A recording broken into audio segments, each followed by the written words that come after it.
देखो रिकॉर्डिंग का मैसेज गया स्क्रीन शेयर।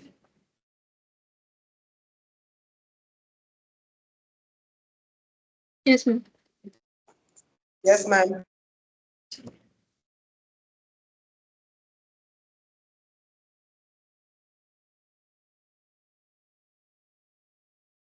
हम लोग कैश फ्लो स्टार्ट करेंगे।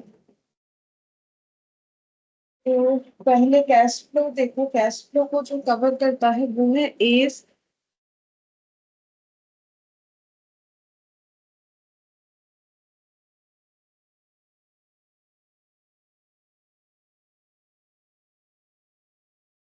रीडिंग करते हैं कैश फ्लो स्टेटमेंट।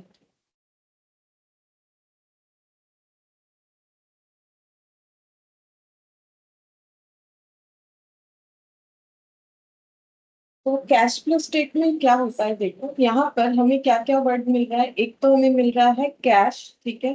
दूसरा हमें मिल रहा है फ्लो, मतलब कैश का फ्लो। कैश का फ्लो कितने तरीके का हो सकता है, या तो बिजनेस में कैश का इनफ्लो होगा या तो आउटफ्लो होगा। जैसे कि एग्जांपल के तौर पे अगर हम लोग सेल करते हैं तो वो इनफ्लो ऑफ कैश होता है, ठीक है। आउटफ्लो का मतलब जैसे अगर हम लोग परचेज करते हैं तो आउटफ्लो ऑफ कैश होता है। तो कैश अकाउंट हम लोगों ने जो है बनाया ही होगा, मतलब जब कोई कॉमर्स में मतलब सीखते हो 11 12 में, तो लेजर वगैरह में कैश का लेजर या फिर कैश बुक ये सब तो हम लोग बनाते ही है। वहां पर कैश रिलेटेड आइटम का एंट्री होता है, कैश इनफ्लो या आउटफ्लो का, चाहे कोई भी रेस्पेक्ट में हो, ठीक है। तो यहाँ पर फिर हम लोग नया क्या सीखेंगे, देखो नया क्या है, हम लोग को वही कैश इनफ्लो कैश आउटफ्लो ही लिखना है, लेकिन वही डेबिट क्रेडिट वाला जो होता है उस तरीके का लेजर फॉर्मेट में नहीं बनाना है, ठीक है। लेजर फॉर्मेट में नहीं बना के इसको हम लोग को स्टेटमेंट फॉर्मेट में बनाना है, जिसको बोला जाता है कैश फ्लो स्टेटमेंट, ठीक है।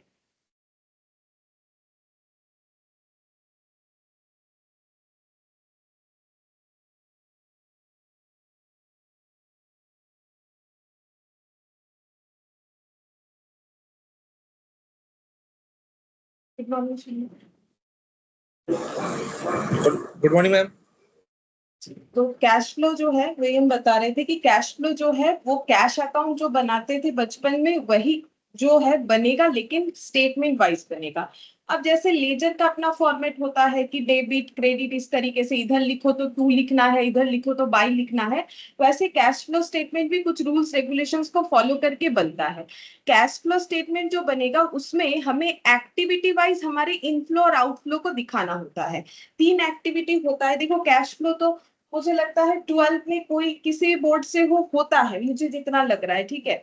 तो कैश फ्लो में जैसे एक होता है ऑपरेटिंग एक्टिविटी, फाइनेंसिंग एक्टिविटी और इन्वेस्टिंग एक्टिविटी। ये तीन एक्टिविटी से हम लोग इस स्टेटमेंट को बनाएंगे। तीनों एक्टिविटी का इनफ्लो आउटफ्लो, तीनों एक्टिविटी का इनफ्लो आउटफ्लो हमें ये दिखाना पड़ता है।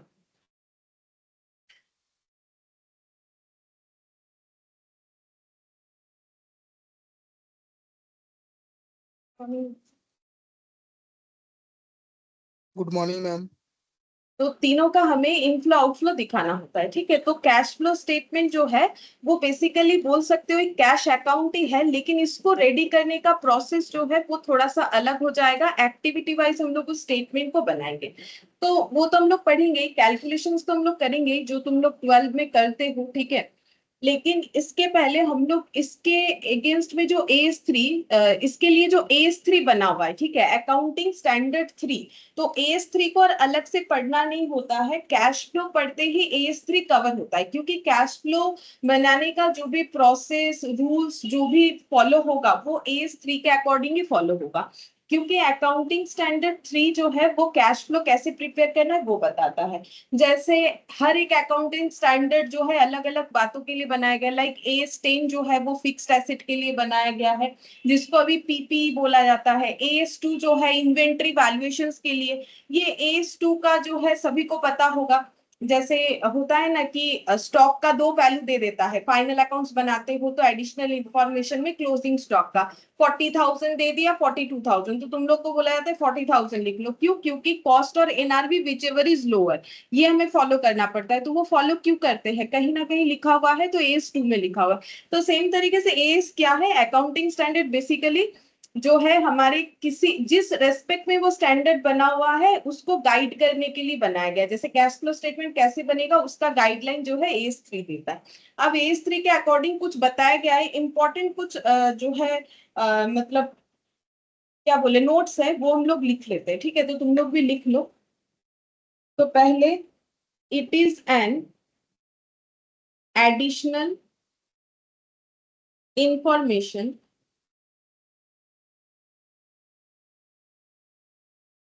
provided to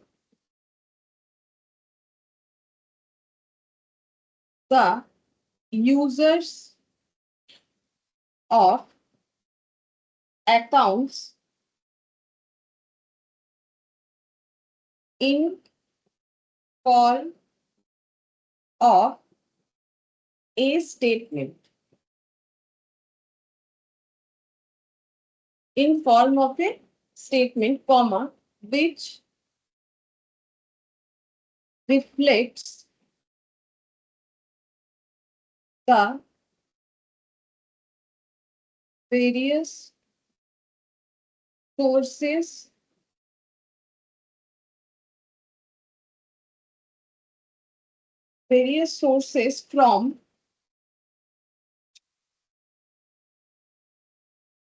from where cash was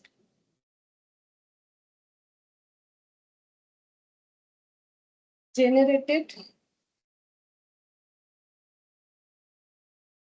bracket में inflow of cash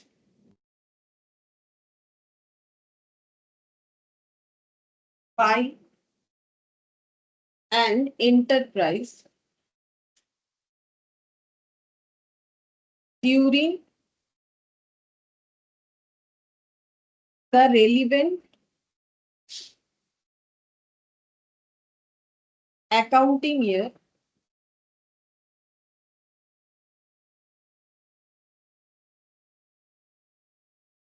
and how these inflows and how these inflows were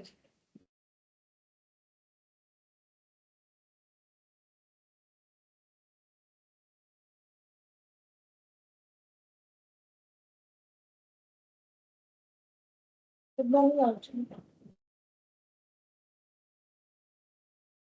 ma'am. how these inflows were utilized,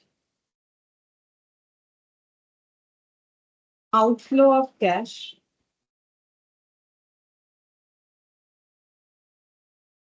by the enterprise.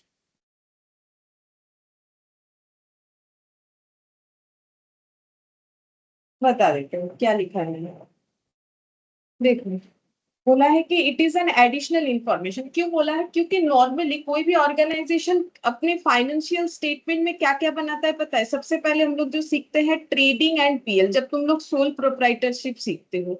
उसके बाद partnership जब करते हो तो देखो ट्रेडिंग PL बैलेंस शीट, ठीक है, ये सोल प्रोप्राइटरशिप में बनता है। नॉर्मली ये तो कंपलसरी बनेगा ही बनेगा ईयर एंड में। अब कैश फ्लो होता है, फंड फ्लो होता है, ये सब जो स्टेटमेंट है एडिशनल, इसे एडिशनल बोला जाता है, ठीक है, क्योंकि ये सभी ऑर्गेनाइजेशन के लिए मैंडेटरी नहीं होता है, इसीलिए एडिशनल बोला जाता है। तो ये तो सोल प्रोप्राइटरशिप के लिए। तुम लोग बोल सकते हो पार्टनरशिप में क्या क्या बनता है फाइनेंशियल स्टेटमेंट में, बोलो। पार्टनरशिप सभी कोई पढ़े होंगे 12 में, या अभी मेरे पास फाउंडेशन में भी हम करवा रहे हैं, ठीक है, तो जिनको एडिशनल क्लास के तौर पे करते हो उन्होंने भी किया होगा। तो मुझे बोलो पार्टनरशिप में क्या क्या फाइनेंशियल स्टेटमेंट बनता है?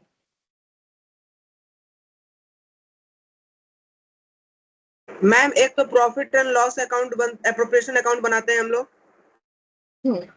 और एक रिवैल्यूएशन अकाउंट बनता है, पार्टनर्स का कैपिटल अकाउंट, करंट अकाउंट वगैरह बनता है और बैलेंस शीट बनाते हैं। हाँ, सही बात। पीएल एप्रो मेनली हम यही पूछना चाह रहे थे। पीएल एप्रो ट्रेडिंग उनका दिखाया नहीं जाता है, लेकिन ऐसा नहीं कि पार्टनरशिप बिजनेस ट्रेड नहीं करता है, ट्रेडिंग उनका भी बन सकता है, लेकिन हमारे अकाउंटिंग पर्पस में वो उतना रहता नहीं, क्योंकि ज्यादा कंसेप्ट हमारा पीएल एप्रो पे आता है। पार्टनर का कैपिटल अकाउंट बनाओ वो आता है, ठीक है। करेंट अकाउंट जब फ्लक्चुएशन या फिर फिक्स्ड कैपिटल मेथड में होता है, तो ये सब देखो 12 में पढ़ा ही होगा तुम लोगों ने। कंपनी अकाउंट्स जब बनाते हो तो उसमें हम लोग बनाते हैं, कंपनी अकाउंट्स का बनता है स्टेटमेंट ऑफ पीएल, वो स्टेटमेंट फॉर्मेट में बनता है, ठीक है। और उसका जो है बैलेंस है, ठीक है। तो यहाँ पर ये जो है ना कैश फ्लो, ये सब कोई नहीं बनाता, इसीलिए इसको बोला जाता है एडिशनल इंफॉर्मेशन, ठीक है। और ये बनाने के बाद जैसे देखो फाइनेंशियल स्टेटमेंट क्यों बनता है, वो ऑर्गेनाइजेशन के भी काम आता है, चाहे trading PL, balance sheet PL appro, चाहे जैसा भी ऑर्गेनाइजेशन हो, सभी को वो देखो जो भी ऑर्गेनाइजेशन से जुड़े हुए सभी का काम आता है। यूजर्स अगर तुम लोग को याद है 11 में पढ़े होंगे, यूजर्स कितने तरीके का होता है अकाउंट्स का, बोलो। बेसिक ऑफ अकाउंट्स भी जिन्होंने किया है सर के पास, सर बताते हैं, मुझे पता है। यूजर्स ऑफ अकाउंट्स बोलो, कितने तरीके का यूजर्स ऑफ अकाउंट्स होता है? Internal external. Internal external. Internal होता है, एक्सटर्नल, सही बात। इंटरनल एक्सटर्नल होता है, ठीक है। इंटरनल मतलब जो बिजनेस को मैनेज करते हैं, मैनेजमेंट वगैरह बोल सकते हो। एक्सटर्नल मतलब जैसे हो गया कि क्रेडिटर हो गया, सप्लायर बोल सकते हो, जिनको जो सोचेंगे कि हाँ इस ऑर्गेनाइजेशन को मुझे जो है उधार देना चाहिए, नहीं देना चाहिए, ठीक है। एक्सटर्नल और भी बहुत सारे लोग हो सकते हैं, ठीक है। तो गवर्नमेंट वगैरह भी होता है कि ये कंपनी। हाँ बोलो। मैम जैसे एक्सटर्नल में बैंकर्स वगैरह हो गए, हाँ गवर्नमेंट हो गया, हाँ इंटरनल एम्प्लॉयज हो गए, शेयर होल्डर्स हो गए। हाँ। तो यूजर्स ऑफ अकाउंट्स जो है उनको ही एडिशनल इंफॉर्मेशन प्रोवाइड किया जाता है। सारे देखो एडिशनल हो या नॉर्मल हो, सारे इंफॉर्मेशन अकाउंट के यूजर्स का ही काम आता है, ठीक है। और ये जो बनता है, ये जो एडिशनल इंफॉर्मेशन बनता है, ये स्टेटमेंट फॉर्मेट में बनता है, तभी इसका नाम है कैश फ्लो स्टेटमेंट। अब यहाँ पर क्या दिखता है, मैंने स्टार्टिंग में ही बता दिया तुमको, तुम लोगों को यहाँ पर दिखता है क्या रिफ्लेक्शंस दिखता है, various sources from where cash was generated. Organisation कहाँ से कैश जनरेट करी है, जिसको बोला जाता है इनफ्लो ऑफ कैश। और by an enterprise during the relevant accounting है, मतलब वो पूरा लाइन पढ़ो समझ जाओगे कि which reflects the various sources from where cash was generated by an enterprise during the relevant accounting year, and how this inflows were utilise. कैसे cash का इनफ्लो हो रहा है, उस इनफ्लो को कैसे हम लोग यूज करें। जैसे बिजनेस में कैपिटल इंट्रोडक्शन कर दिया, कैश टू कैपिटल, ठीक है। फिर उस कैपिटल से क्या किया जाता है, स्टॉक खरीदा जाता है, फर्नीचर फिक्सचर, तो उसका यूटिलाइजेशन कहाँ कहाँ हम लोग कर रहे हैं, ये सारी चीजों का जो स्टेटमेंट बनता है उसी को कैश फ्लो स्टेटमेंट बोला जाता है। ये गाइडलाइन पूरा AS3 में बताया गया है, ठीक है। ये सब कुछ रटना नहीं है, ठीक है, याद रखना है बस, ठीक है, मतलब समझना है। ये कुछ मतलब ऐसा नहीं कि डेफिनेशन तुम लोग को इसको याद करना है, ठीक है। नेक्स्ट लिखो financial statement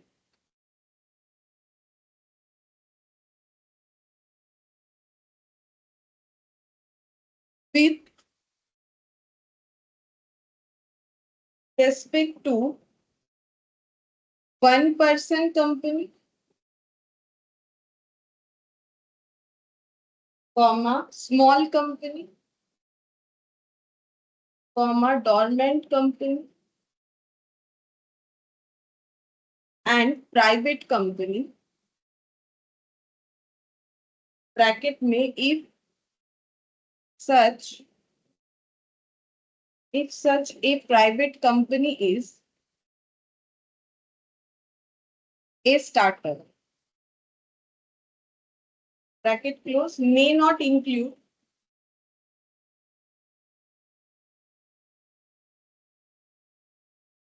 cash flow statement.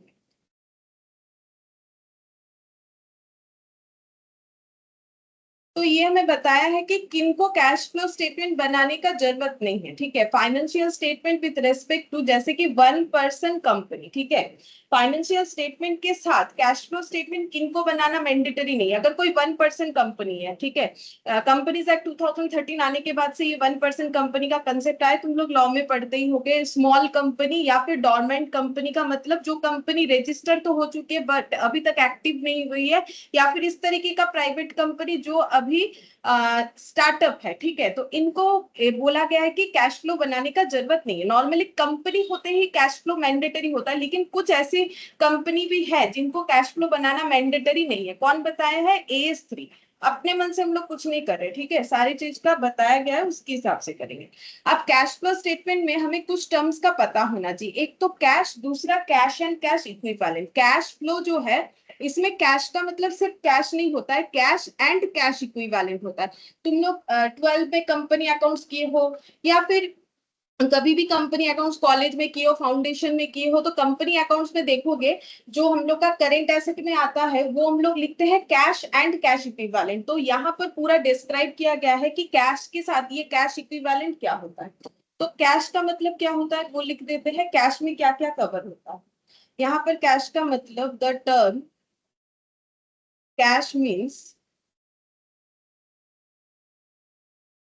Cash in hand, जो हम लोग समझते हैं कि जो हमारे हाथ में पैसा है, ठीक है, या फिर जो ऑर्गेनाइजेशन के पास पैसा है, या फिर जो पैसा बैंक में है, वो ऑर्गेनाइजेशन का जो पैसा बैंक में, जैसे हमारे घर पे भी होता है बैंक में होता है, तो cash in hand, cash at bank.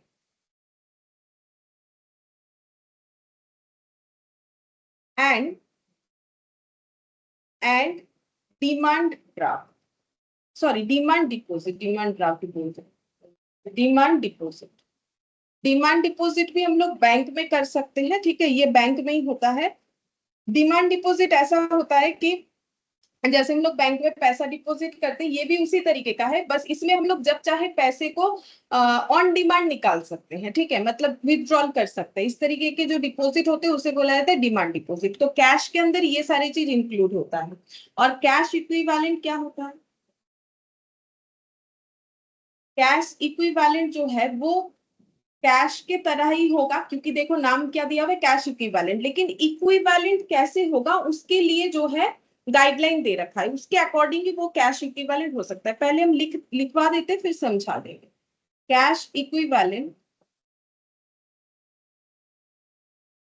Are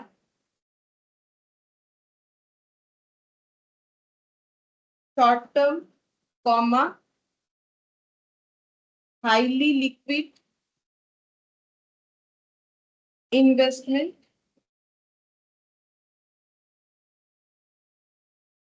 that are readily convertible into known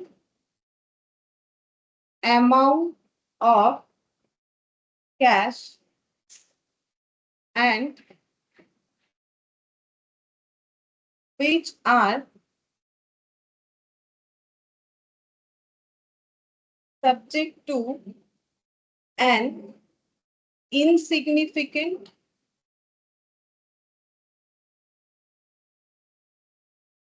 risk of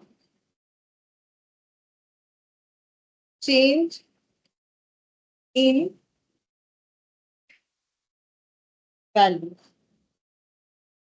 ठीक है, तो अच्छा इसके साथ और एक लाइन है वो भी लिख लेते हैं फिर एक साथ ही समझाते हैं। It is held for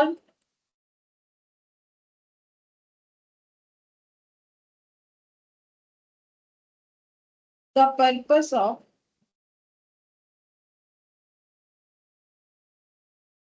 meeting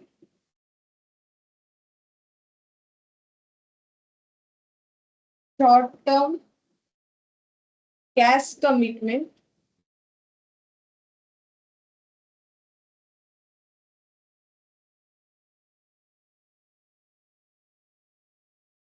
rather than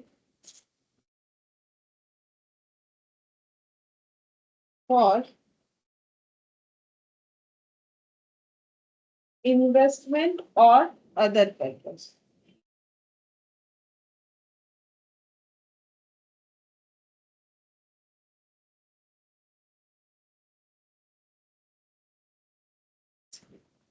तो पहले ये बता देते हैं, देखो कैश इक्विवेलेंट के बारे में ये बताया गया है AS3 में, ठीक है। कैश इक्विवेलेंट का मतलब क्या है, बोला है कि cash equivalent are short term. Cash equivalent जो है वो शॉर्ट टर्म होगा, ठीक है। अब यहाँ पर शॉर्ट टर्म का मतलब क्या होता है, नॉर्मली हम लोग अकाउंट्स में शॉर्ट टर्म का मतलब मानते हैं विद इन 12 मंथ्स, ठीक है, ये मानते हैं। लेकिन यहाँ पर शॉर्ट टर्म का जो टाइम ड्यूरेशन है वो थोड़ा अलग है, बताते हैं, ठीक है। ये 3 मंथ्स होता है, वो भी लिखवा देंगे, ठीक है। तो यहाँ पर बोला है कैश इक्विवेलेंट वो आइटम होता है जो शॉर्ट टर्म होगा, हाईली लिक्विड होता है, ठीक है। हाईली लिक्विड का मतलब हो गया हाईली लिक्विड इन्वेस्टमेंट, मतलब इससे हमें जब चाहे जो है पैसा मिल जाएगा जल्दी, ठीक है। जैसे मान लो किसी के पास एक बिल्डिंग है, वो बेचना चाहता है, तो वो हाईली लिक्विड आइटम नहीं है कि जब चाहे बिल्डिंग बेच दिया पैसा मिल गया, ये इतना आसान नहीं होता है, ठीक है। फिक्स्ड एसेट को बेच के पैसा पाना आसान नहीं होता है, इसीलिए तो करेंट एसेट के फीचर्स में ही ये आता है, इजीली कन्वर्टेबल इनटू कैश जो होता है आइटम, वही हम लोग का करेंट एसेट होता है। जैसे कि देखो कैश और कैश इक्विवेलेंट भी तो करेंट एसेट का ही पार्ट है ना, तो उसका फीचर्स तो उसमें रहेगा ही।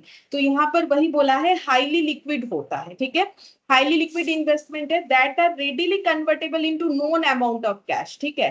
नोन अमाउंट ऑफ कैश मतलब हमें पता है कि इससे जितना पैसा मिलने वाला है उतना ही हमें मिलेगा, and which are subject to an insignificant risk of changes in values, और इसके लिए जो वैल्यू चेंजेस होगा, मतलब हमारे पास एक ऐसा इन्वेस्टमेंट है मानो जो कि हाईली लिक्विड है, जो इन्वेस्टमेंट शॉर्ट टर्म का है और इजीली या रेडीली कन्वर्टेबल इनटू कैश तो है, साथ ही साथ उसका अमाउंट भी हमारे लिए नोन है कि हाँ इतना ही पैसा मिलेगा, और जो रिसीवेबल अमाउंट होगा उसका जो चेंजेस है वैल्यू में वो काफी इनसिग्निफिकेंट होगा, मतलब बहुत ज्यादा चेंजेस नहीं होगा, अगर होता भी है तो बहुत ही नेग्लिजिबल वैल्यू में कम होगा। ऐसे जो मतलब इन्वेस्टमेंट होते हैं उसको हम लोग बोलते हैं कैश इक्विवेलेंट, ठीक है। तो ऐसा क्या क्या होता है वो भी हम एग्जांपल दे देते हैं। इसके बाद यहाँ लिखा है it is held for the purpose of meeting short term cash commitment, अगर हमें शॉर्ट टर्म में कैश कमिटमेंट पूरा करना है तो हम लोग इस तरीके का कैश इक्विवेलेंट का यूज कर सकते हैं रेदर देन फॉर इन्वेस्टमेंट और अदर पर्पस, ठीक है। तो ये कैश इक्विवेलेंट जो है ये इन्वेस्टमेंट या किसी और पर्पस के लिए नहीं होता है, शॉर्ट टर्म के कैश कमिटमेंट के पर्पस को फुलफिल करने के लिए कैश इक्विवेलेंट का यूज होता है, ठीक है। अब इसका एग्जांपल भी हम लिखवा देंगे। अच्छा, यहाँ पर और कुछ पॉइंट्स ऐड ऑन किया गया है तो वो भी लिख लो। इट मस्ट बी रेडीली, ये पॉइंट हमारा फिक्स्ड है, ठीक है। It must be readily convertible to known amount of cash, ये लिखवाया मैंने, लेकिन ये मतलब हम लोग का मेन फीचर्स ये है, ठीक है। तो वो पॉइंट बाय पॉइंट लिखवा देते हैं, एएस में इस तरीके से हमें डिफाइन किया गया है। फिर it must be subject to an insignificant risk of changes in values, insignificant risk of changes in values, values का चेंजेस काफी इनसिग्निफिकेंट होगा, and investment normally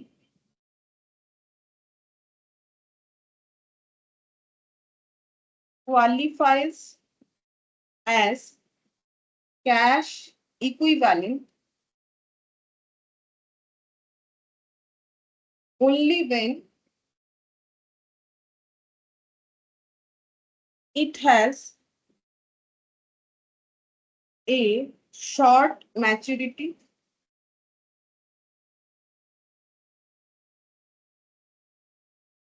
say 3 months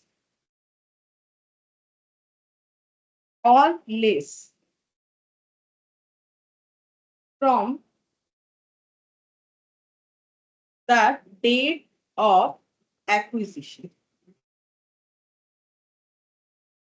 तो देखो कैश इक्विवेलेंट का पहला दो टर्म ये ऑलरेडी मैंने यहाँ पर जो है पैरा में लिखवा दिया था कि it must be readily convertible to known amount of cash, ये रेडीली कन्वर्टेबल होगा और जो कन्वर्टेबल अमाउंट होगा वो हम लोग का नोन होगा, ये की पॉइंट है, readily convertible and known amount. और दूसरा है अगर चेंजेस होता भी है, नोन अमाउंट में चेंजेस होता भी है तो वो इनसिग्निफिकेंट होगा, ठीक है, या फिर चेंज होने का जो रिस्क है वो काफी इनसिग्निफिकेंट होगा। दूसरा इन्वेस्टमेंट जो नॉर्मली क्वालिफाई करेगा कि वो कैश इक्विवेलेंट है, वो तभी क्वालिफाई। अगर कोई इन्वेस्टमेंट को हम लोग कैश इक्विवेलेंट बोल रहे हैं तो कौन से बेसिस पे बोल सकते हैं? उसका मैच्योरिटी शॉर्ट टर्म में हो जाएगा, जैसे कि 3 मंथ्स या उससे भी कम, डेट ऑफ एक्विजिशन से लेके, मतलब जिस दिन वो इन्वेस्टमेंट परचेज किया है उस दिन से लेके 3 मंथ्स या उससे कम टाइम में अगर वो इन्वेस्टमेंट जो है बाकी सारे कंडीशंस को फुलफिल करेगा, जैसे कि रेडीली कन्वर्टेबल इनटू कैश हो जाएगा, और अगर नोन अमाउंट ऑफ कैश होगा, और अगर चेंजेस भी होगा वो इनसिग्निफिकेंट होगा, तभी जाके हमारा कोई इन्वेस्टमेंट कैश इक्विवेलेंट हो सकता है, अदरवाइज वो कैश इक्विवेलेंट नहीं होगा। अच्छा, फिर इसके नीचे लिखो इन्वेस्टमेंट इन शेयर। ठीक है, इन्वेस्टमेंट इन शेयर, अगर हम लोग शेयर में इन्वेस्ट कर रहे हैं, कर सकते हैं, ठीक है, are not normally taken as cash equivalent.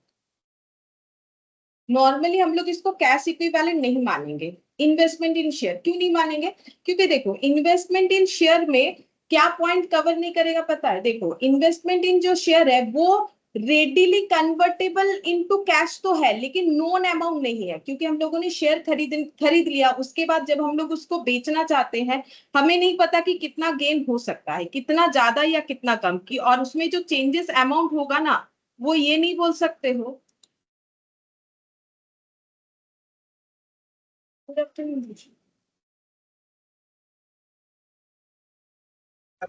Good afternoon.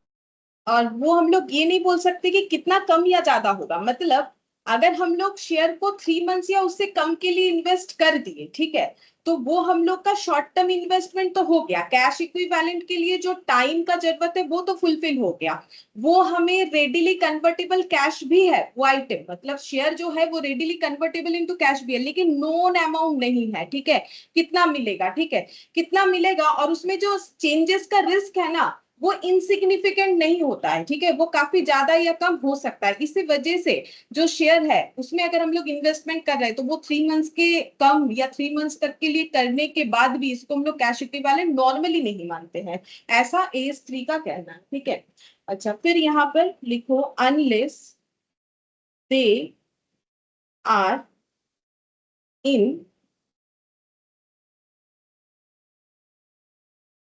Substance cash equivalent, फिर ब्रैकेट क्लोज करके एज ऑफ uncertainties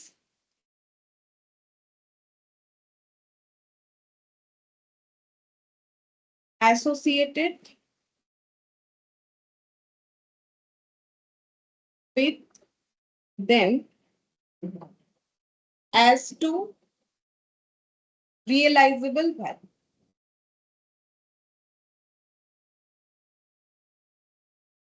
यही मैंने बोला, देखो जो लिखवा है वही मैंने बोला कि उनका रियलाइजेबल वैल्यू ना काफी, उसमें जो मतलब प्रोबेबिलिटी होता है वो काफी अनसर्टेन होता है, अनसर्टेनिटीज एसोसिएटेड होता है उसके साथ, रियलाइजेबल वैल्यू के साथ। इसीलिए नॉर्मली हम लोग शेयर में इन्वेस्ट करने से उसे कैश इक्विवेलेंट नहीं मानेंगे। हो सकता है वो 3 मंथ्स या उससे कम के लिए, क्या मतलब ड्यूरेशन तो मैच हो रहा है, known amount of cash readily convertible into cash है, बट जो अमाउंट है उसको लेके थोड़ा प्रॉब्लम होता है, रियलाइजेबल जो अमाउंट है, इसीलिए इसको हम लोग नॉर्मली नहीं मानते हैं कि ये कैश इक्विवेलेंट है। तब कैश इक्विवेलेंट क्या क्या होता है, इसका क्या एग्जाम्पल हो सकता है? तो एग्जाम्पल में लिखो ट्रेजरी बिल।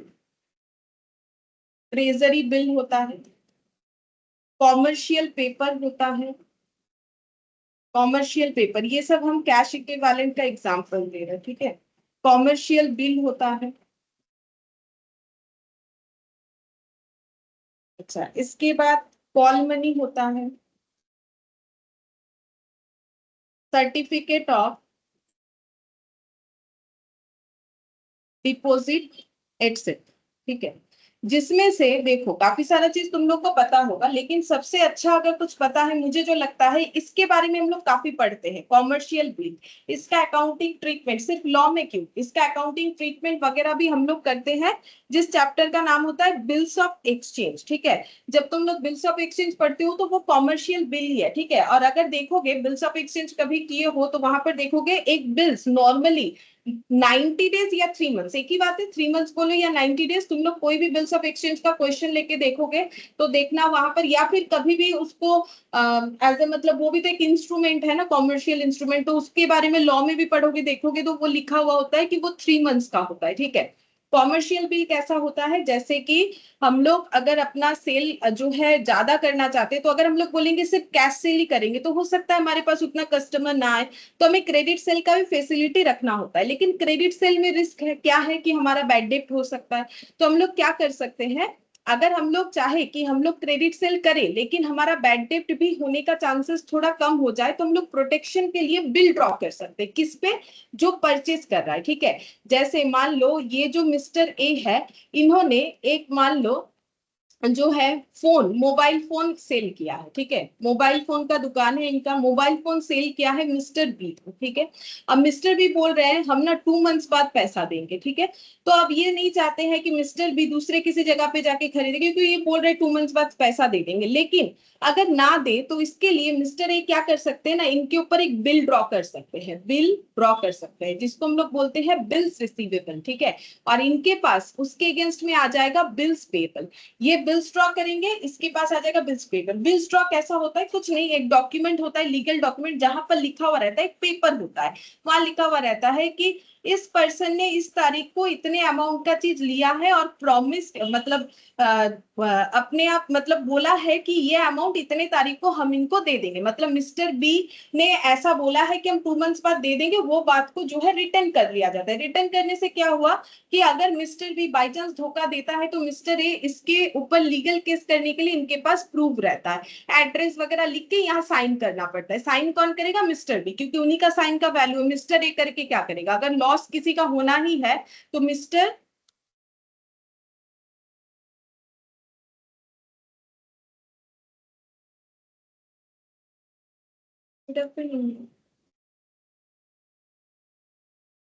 देखो, अगर किसी का होना ही है लॉस तो वो किसका होगा, मिस्टर ए का होगा, अगर मिस्टर बी पेमेंट नहीं करता है तो ये बिल ड्रॉ करवा सकते हैं। अब ये बिल ड्रॉ कैसे हमारा कैश इक्विवेलेंट बन सकता है, देखो, अब ये तो 2 मंथ्स बाद पैसा देंगे, लेकिन इन द मीन टाइम अगर मिस्टर ए को रिक्वायरमेंट हो जाता है पैसे का, ठीक है, हो ही सकता है, रिक्वायरमेंट होता है कि उनको कैश चाहिए, मान लो मोबाइल था 20,000 का, उनको अचानक से लग रहा है कि मेरा 20,000 अगर मुझे मिल जाता तो अच्छा होता, लेकिन अब डॉक्यूमेंट में तो लिखा हुआ है भाई 2 मंथ्स बाद ही मिलेगा, तो अब इनको मतलब जबरदस्ती तो नहीं कर सकते कि दे दो, क्योंकि खुद लिखवाया माना है। तो अब इनके पास एक ऑप्शन है, क्या है, वैसे तो बिल्स का 4 ऑप्शन होता है, अब उतना बोलेंगे तो बिल्स ऑफ एक्सचेंज में ही चले जाएंगे, उतना तो नहीं बोल सकते, एक ऑप्शन जो है इससे रिलेट होता है वो बता सकते हैं। यहाँ पर ये बिल को लेके बैंक में जा सकते हैं, ठीक है, कौन, मिस्टर ए, क्योंकि बिल किसके पास रहता है, मिस्टर ए के पास, क्योंकि मिस्टर बी के पास रह के क्या होगा, वो लेके अगर भाग जाए तो गया पैसा, गया मोबाइल, गया बिल्स का प्रूफ भी गया। तो इसीलिए मिस्टर ए क्या कर सकते हैं, बैंक के पास जा सकते हैं, इस डॉक्यूमेंट को लेके जाके बैंक को ये डिपॉजिट करके ये बोल सकते हैं इसको रख लीजिए, 20,000 का पैसा मिस्टर बी से मिलने वाला है और मुझे इसके बदले पैसा दे दीजिए, आप मिस्टर बी से कलेक्ट कर लीजिएगा। क्या बैंक ऐसा काम करता है, करता है, बैंक ऐसा मीडिएटर का काम करता है। इसमें बैंक का क्या फायदा है, बैंक कमीशन काटता है, ठीक है। तो बैंक क्या बोलेगा, ठीक है हम 20,000 दे देंगे मिस्टर ए, आपको हम 20,000 दे देंगे, लेकिन पूरा 20,000 नहीं देंगे, इसमें मेरा क्या फायदा, हम आपको देंगे 19,000, हम एग्जाम्पल के तौर पे बोल रहे हैं, मान लो 19,990 रुपीज देंगे, 10 रुपीज हम अपना कमीशन काट लेंगे, ठीक है। ऐसा मान लो मिस्टर बैंक ने बोल दिया मिस्टर ए को, मिस्टर ए बोला ठीक है भाई मुझे तो पैसे का जरूरत है, आप जो भी डिस्काउंट वगैरह आपका होता है चार्जेस काट लीजिए और मुझे पैसा दे दीजिए, ठीक है। तो ये क्या बन गया, कैश इक्विवेलेंट। देखो ये कैश था नहीं, लेकिन कैश की इक्विवेलेंट तो था, तभी तो इसको दिखा के हमें कैश मिल गया, मतलब मिस्टर ए को कैश मिल गया, इसीलिए कॉमर्शियल बिल को बोला जाता है कैश इक्विवेलेंट, ठीक है। ये मैंने इसीलिए इतना डिटेल्स में बोला क्योंकि ये मुझे लगता है तुम लोग रिलेट कर पाओगे, बिकॉज सभी कोई बिल्स ऑफ एक्सचेंज कभी ना कभी किए होंगे, ठीक है, तो इसीलिए मैंने बोला। तो ये कॉमर्शियल बिल इसीलिए क्या हो गया, कैश इक्विवेलेंट, क्योंकि देखो 3 मंथ्स के अंदर था और ऊपर से इसमें जितना जो बैंक चार्जेस काटेगा ना वो काफी नेग्लिजिबल होता है, हमें पता है हमें 20,000 के आसपास मिल जाएगा, क्योंकि वो चार्ज काटने का एक रूल्स होता है, बैंक उतना ही काटता है, ठीक है, कितना परसेंट काटेंगे तो उतना ही बैंक काट लेता है, उससे ज्यादा नहीं, तो वो हमारा नोन होता है, इनसिग्निफिकेंट रिस्क नहीं होता है उसमें, ठीक है, मतलब ऐसा नहीं है कि हमारा काफी ज्यादा रिस्क है, तो इसीलिए इसको कैश इक्विवेलेंट में माना जाता है। बाकी ये सब जो है वो बताते हैं। ट्रेजरी बिल क्या होता है? ट्रेजरी बिल भी एक शॉर्ट टर्म इन्वेस्टमेंट है। नॉर्मली गवर्नमेंट जो है अपना ट्रेजरी फुलफिल करने के लिए, गवर्नमेंट को अगर पैसे का जरूरत होता है तो वो 3 मंथ्स या 90 डेज या उससे भी कम टाइम के लिए क्या करती है, बिल इशू करती है। पब्लिक वो खरीदता है, खरीदने से क्या होगा, जैसे शेयर खरीदते हैं वैसे ट्रेजरी बिल परचेज कर सकते हैं। उसके बाद जैसे ही जितने टर्म का वो होगा, जैसे कि 0 मतलब 1 मंथ से लेके अप टू 3 मंथ्स के अंदर कुछ भी टर्म्स कंडीशंस हो सकता है।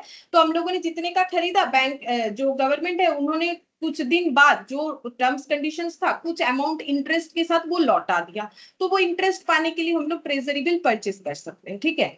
तो ये भी हम लोग का कैश इक्विवेलेंट, हमें पता होता है कितना अमाउंट मिलेगा। कॉमर्शियल पेपर जो है ना, कॉमर्शियल पेपर जो है वो बैंक जो है, बैंक या कोई कॉर्पोरेशन अपना शॉर्ट टर्म रिक्वायरमेंट फुलफिल करने के लिए बैंक एक बैंक दूसरे बैंक को प्रोवाइड करता है, ठीक है। मतलब एक बैंक का रिक्वायरमेंट दूसरे बैंक फुलफिल करने के लिए कॉमर्शियल पेपर जो है आपस में मतलब देते हैं, ठीक है। मतलब अगर किसी को पैसे का जरूरत है किसी बैंक को, तो दूसरा बैंक उसे कॉमर्शियल पेपर इस तरीके का होता है। कॉमर्शियल बिल तो मैंने बताया, ठीक है। कॉल मनी होता है, सर्टिफिकेट ऑफ डिपॉजिट भी होता है, ठीक है। सर्टिफिकेट ऑफ डिपॉजिट में भी हम लोग क्या कर सकते हैं, जैसे बैंक वगैरह में डिपॉजिट होता है ना, वैसे सर्टिफिकेट ऑफ डिपॉजिट भी होता है। वहां लिखा हुआ रहता है कितना इंटरेस्ट वगैरह मिलेगा, तो उस डिपॉजिट पे हमें मिल जाता है, वो भी शॉर्ट टर्म का होता है। तो ये अलग अलग तरीके का इन्वेस्टमेंट हो सकता है, ठीक है। तो ये हम लोग का हुआ कैश इक्विवेलेंट में हमारा क्या क्या कवर होगा, ठीक है। अच्छा, अब नेक्स्ट देखो, इसके बाद हमें क्या लिखना है।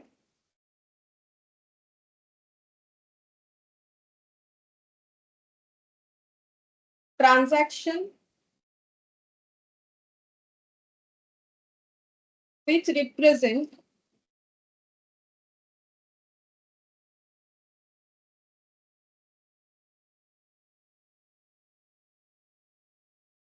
which represent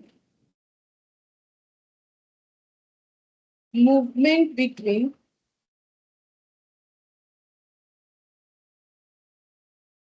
item of cash or cash equivalent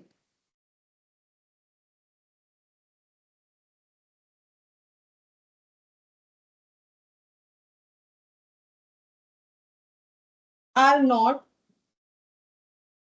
considered as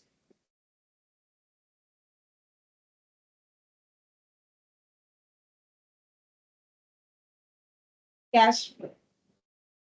बता देते हैं क्या होता है। These component are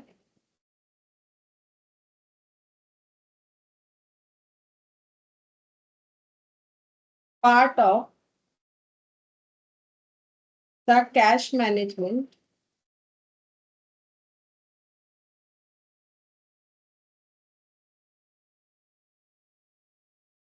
of an enterprise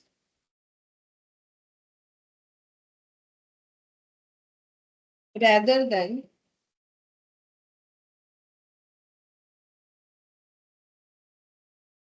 part of its operating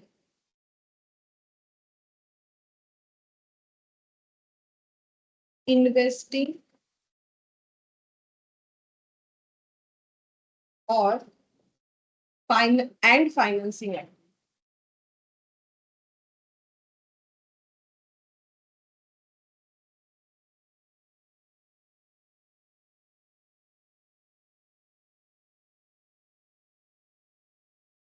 Example, cash deposited in bank, cash withdrawn from bank,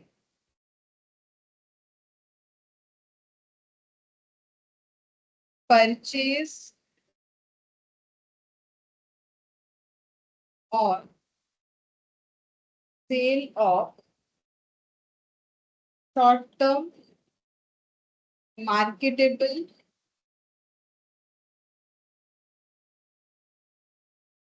securities, neither held as current investment nor held as non-current investment.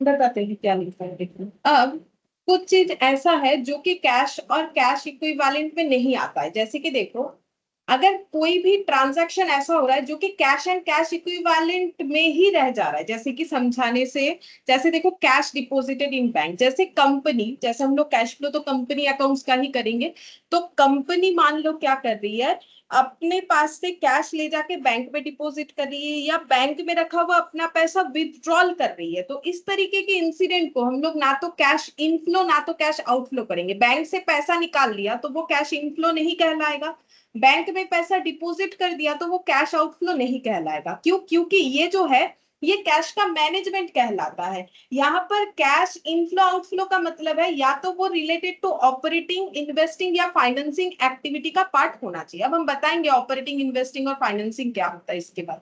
Transaction which represent movement between item of cash और cash equivalent, मतलब cash और cash equivalent के बीच में अगर movement हो रहा है, ठीक है, तो उसको हम लोग कैश फ्लो नहीं बोलते हैं। ना तो इनफ्लो में आएगा, अगर इनफ्लो दिख रहा है तो ना तो वो आउटफ्लो में आएगा, ठीक है।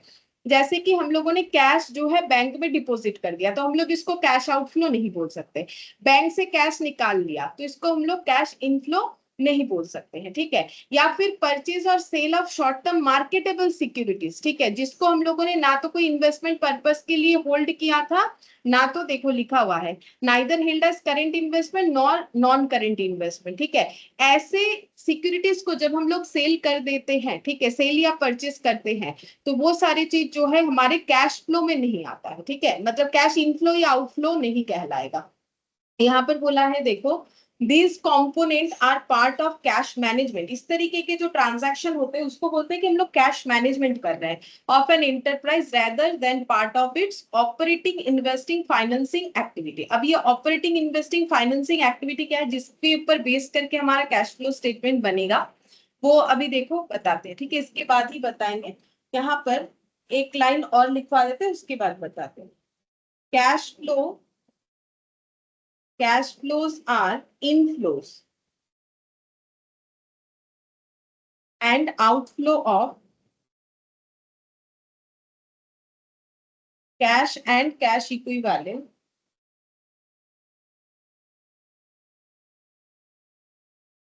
मतलब कैश इनफ्लो या आउटफ्लो मतलब हो जाता है कैश और कैश इक्विवेलेंट का इनफ्लो आउटफ्लो। कैश और कैश इक्विवेलेंट के बीच में अगर इनफ्लो आउटफ्लो चल रहा है तो वो कैश मैनेजमेंट कहलाता है, लेकिन कैश या कैश इक्विवेलेंट का ही अगर इनफ्लो आउटफ्लो हो गया तो वो कैश फ्लो कहलाता है। ये चीज होता है cash inflow arises when net effect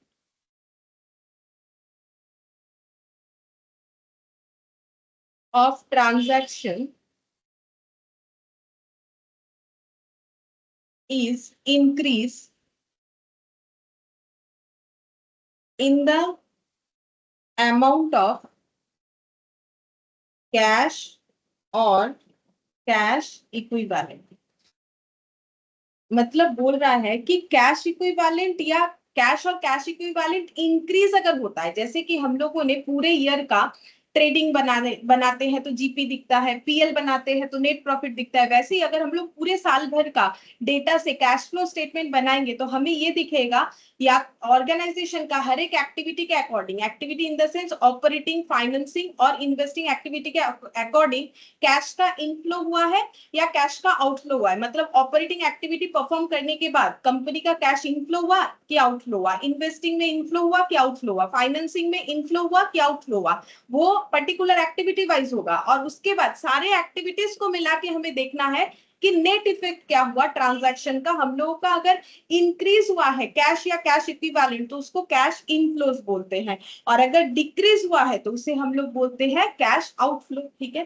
तो यहाँ पर ये फुल स्टॉप देने के बाद cash outflow arise when the net effect of transaction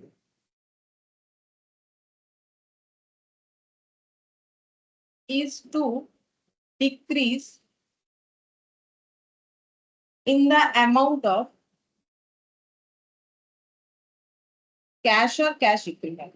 cash और कैश इक्विवेलेंट अगर हम लोग का नेट डिक्रीज हो जाता है तो हम लोग उसको बोलते हैं कि कैश आउटफ्लो हुआ है। ठीक है, ये हम लोग जब पूरा स्टेटमेंट बना लेते हैं उसके बाद हम लोग को पता चलता है। ठीक है, तो ये AS3 के अकॉर्डिंग जो भी इंपॉर्टेंट था हमें पता होना चाहिए वो मैंने बताया। ठीक है, अब एक्टिविटीज को डिफाइन करते हैं, उसके बाद क्वेश्चन में ही आएंगे। ठीक है, तो जो एक्टिविटीज मैंने 3 बार लिखा हुआ है, देखो 3 अलग अलग एक्टिविटीज, उसके बारे में बताते हैं।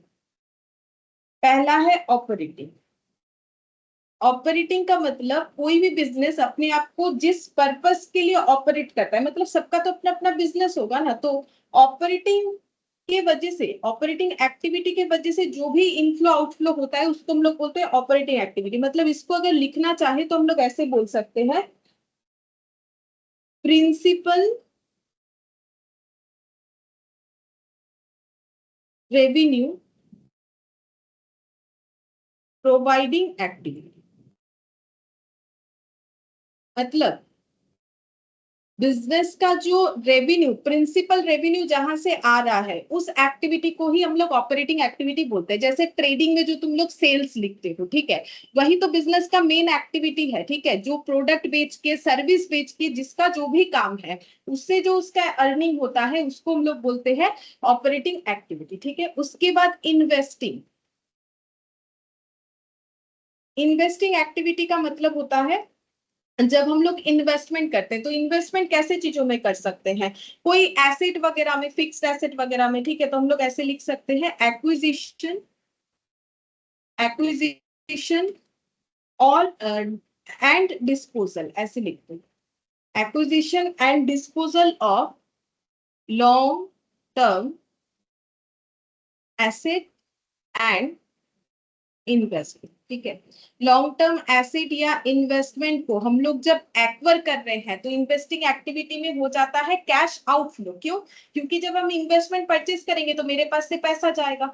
और डिस्पोज करने का मतलब है जब हम लोग उस इन्वेस्टमेंट को या एसेट को बेच देते हैं तो हमारे पास पैसा आता है। ठीक है, तो वो हो जाएगा कैश इनफ्लो। फिर फाइनेंसिंग एक्टिविटी। फाइनेंसिंग एक्टिविटी का मतलब होता है कि अपना कैपिटल स्ट्रक्चर बनाना है कंपनी को, तो उसके लिए कंपनी जो भी काम करती है उसी को हम लोग बोलते हैं फाइनेंशियल एक्टिविटी। जैसे कंपनी लोन ले सकती है, कंपनी डिवेंचर इशू कर सकती है, इस तरीके की एक्टिविटी अपने बिजनेस को फाइनेंस करने के लिए जो भी एक्टिविटी कंपनी करती है उसे हम लोग बोलते हैं फाइनेंसिंग एक्टिविटीज। ठीक है, तो इसमें क्या लिखेंगे, activities that result in change in size and composition of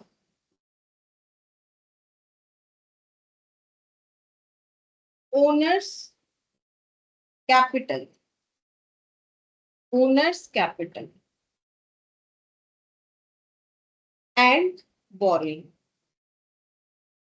ठीक है, हम लोगों ने ऐसा कोई एक्टिविटी किया जिससे हमारा जो कैपिटल स्ट्रक्चर था वो चेंजेस हो गया, चाहे वो पैसा अपने आप मतलब ला के डिपॉजिट करते हैं, घर से लाके करो या फिर लोन ले लो, मतलब फंड बोरो करो, कैसे भी करो। तो बेसिकली जो हमारे फाइनेंशियल स्ट्रक्चर को इम्पैक्टफुल करता है जो एक्टिविटी, वही हो गया हम लोग का फाइनेंसिंग एक्टिविटी। ठीक है, जैसे हम लोग डिवेंचर इशू करते हैं, कंपनी कर सकती है, तो डिवेंचर इशू करते हैं तो हमारे पास कैश इनफ्लो होता है। ठीक है, हम लोग लोन लेते हैं तो कैश इनफ्लो होता है, वही लोन रीपे करते हैं तो कैश आउटफ्लो होता है। तो सारे फाइनेंसिंग एक्टिविटीज का पार्ट हो गया। अब जब हम लोग कैश फ्लो स्टेटमेंट का मतलब ये तो हो गया ओवरव्यू। अब कैश फ्लो स्टेटमेंट का जो अकाउंटिंग ट्रीटमेंट हम लोग करेंगे, मतलब जिस पैटर्न से अकाउंट्स बनाएंगे उसमें 2 मेथड बोला गया है। ठीक है, एक होता है डायरेक्ट मेथड और एक होता है इनडायरेक्ट मेथड। तो यहाँ पर लिखते हैं कैश फ्लो स्टेटमेंट को हम लोग 2 मेथड से बना सकते हैं, एक है डायरेक्ट और एक इनडायरेक्ट। क्या क्वेश्चन में हमें बोल देगा कि कौन से मेथड से बनाना है? हाँ देखो, क्वेश्चन अगर बोल देगा तो क्वेश्चन फॉलो करना है, कुछ नहीं बोलेगा तो हम लोग को हमेशा इनडायरेक्ट मेथड से ही करना चाहिए। लेकिन इनडायरेक्ट मेथड को करने के लिए कुछ कंडीशंस होता है कि हमारे पास ये डेटा अवेलेबल है तो ही हम लोग इनडायरेक्ट मेथड कर सकते हैं, अदरवाइज नहीं कर सकते। तो वो तो करते करते समझ में आएगा कि क्या डिफरेंसेस है, अभी तो सारा चीज नहीं समझ में आएगा उस तरीके से। तो पहले हम डायरेक्ट मेथड बताते हैं कैसे होगा, उसके बेसिस पे आज हम लोग क्वेश्चन करें, ठीक है। तो यहाँ पर लिखते हैं steps for preparation of cash flow statement. मैंने शॉर्ट में लिख दिया, कैश फ्लो स्टेटमेंट प्रिपेयर करने का जो स्टेप्स है वो क्या होगा। सबसे पहले step 1, calculate cash flow from operating activity.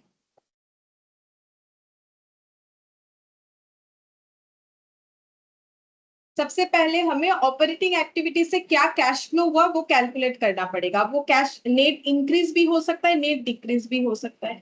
फिर स्टेप 2 में calculate cash flow from investing activity, और लास्ट में फाइनेंसिंग लिखना पड़ता है, ठीक है। यही स्ट्रक्चर हमें फॉलो करना पड़ेगा। फिर स्टेप 3 में हम लोग लिखेंगे calculate cash flow from financing activity. फिर स्टेप 4 में क्या होगा, स्टेप 4 में हमें फाइंड आउट करना पड़ेगा कि तीनों एक्टिविटी से कितना नेट इंक्रीज या डिक्रीज हुआ है। तो कैलकुलेट नेट इंक्रीज और decrease in cash and cash equivalent for step 1 2 3, ठीक है। स्टेप 1 2 3 4 सभी के लिए,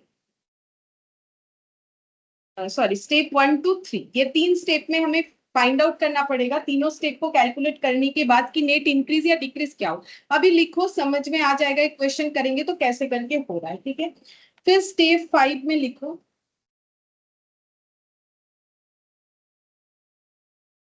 calculate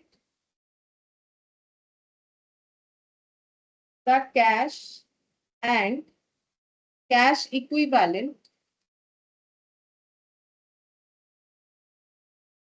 at the beginning of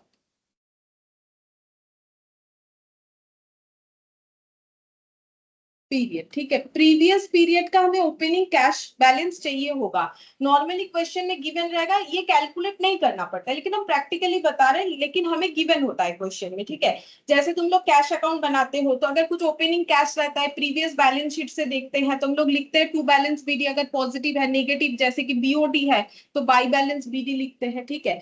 तो वही बोल रहा है कि हमें opening cash and cash equivalent को भी देख लेना है। Currently cash and cash equivalent का क्या कंडीशन हुआ वो देखना है, फिर दोनों को मर्ज कर देना है, ठीक है। तो हमें पता चल जाएगा, जैसे मान लो मेरे पास प्रीवियस मंथ में, जैसे ये अगस्त चल रहा है, मान लो मेरे पास जुलाई में था 10,000 रुपए, ठीक है। और अगस्त के एंड में सारे खर्चे पे वे करने के बाद मुझे दिखा, मेरा इनकम और खर्चे के बाद मुझे दिखा मेरे पास 2,000 बच रहा है। तो फिर हम ये बोलेंगे मेरे पास ओपनिंग में 10,000 था जुलाई मंथ का, और अभी 2,000 मिला के 12,000 रहेगा, ठीक है। इस तरीके से करना होता है। तो यहाँ पर 6 स्टेप में हम लोग क्या करेंगे, calculate cash and cash equivalent, हम सीई लिख देते हैं, ठीक है। At the end of period कैसे करके कैलकुलेट होगा, स्टेप 4 और स्टेप 5 को ऐड करके, स्टेप 4 प्लस स्टेप 5 करके हम लोग कैलकुलेट कर सकते हैं कि कैश और कैश इक्विवेलेंट कितना है, ठीक है। ये जो प्रोसेस है ये हमें डायरेक्ट मेथड में भी फॉलो करना है, इनडायरेक्ट मेथड में भी फॉलो करना है। अब डायरेक्ट मेथड का जो स्ट्रक्चर है वो कैसा बनेगा वो देखो, ठीक है। कैश फ्लो स्टेटमेंट ब्रैकेट में लिख देते हैं under direct.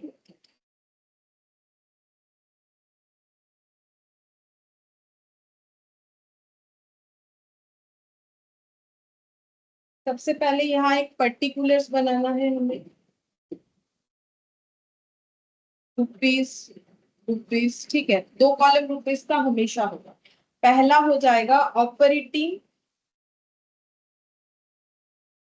Receipt in cash, ठीक है। ऑपरेटिंग एक्टिविटी से जो हमें कैश रिसिप्ट होगा उसमें क्या क्या आ सकता है, उसमें देखो कैश सेल, हम कुछ एग्जांपल दे रहे हैं, बाकी क्वेश्चन में जो बोलेगा हमें वही डेटा लेना पड़ेगा। Cash cell, cash receipt from debtor,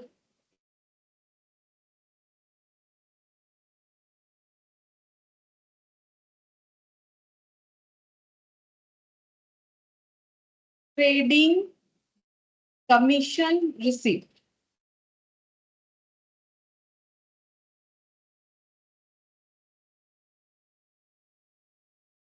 मान लो ये 3 आइटम है, ये 3 ऐड करने के बाद हमें आउटर कॉलम में देना चाहिए। ठीक है, फिर हम लोग कैलकुलेट करेंगे ऑपरेटिंग पेमेंट इन कैश। ठीक है, ये देखो हम लोग का ऑपरेटिंग एक्टिविटीज का मैंने इनफ्लो का एग्जांपल दिया, जैसे कि कैश सेल किया हम लोगों ने, कैश डेटर से जो पैसा मिलना था वो मिला, कमीशन रिसीव्ड हुआ ट्रेडिंग पर्पस में, मतलब बिजनेस रिलेटेड कमीशन रिसीव्ड हुआ। ठीक है, अब पेमेंट में क्या क्या आ सकता है, जैसे हम लोगों ने कोई कैश परचेज किया,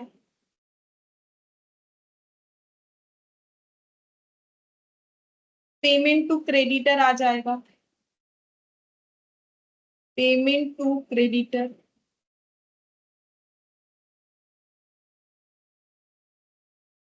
wages and salaries paid,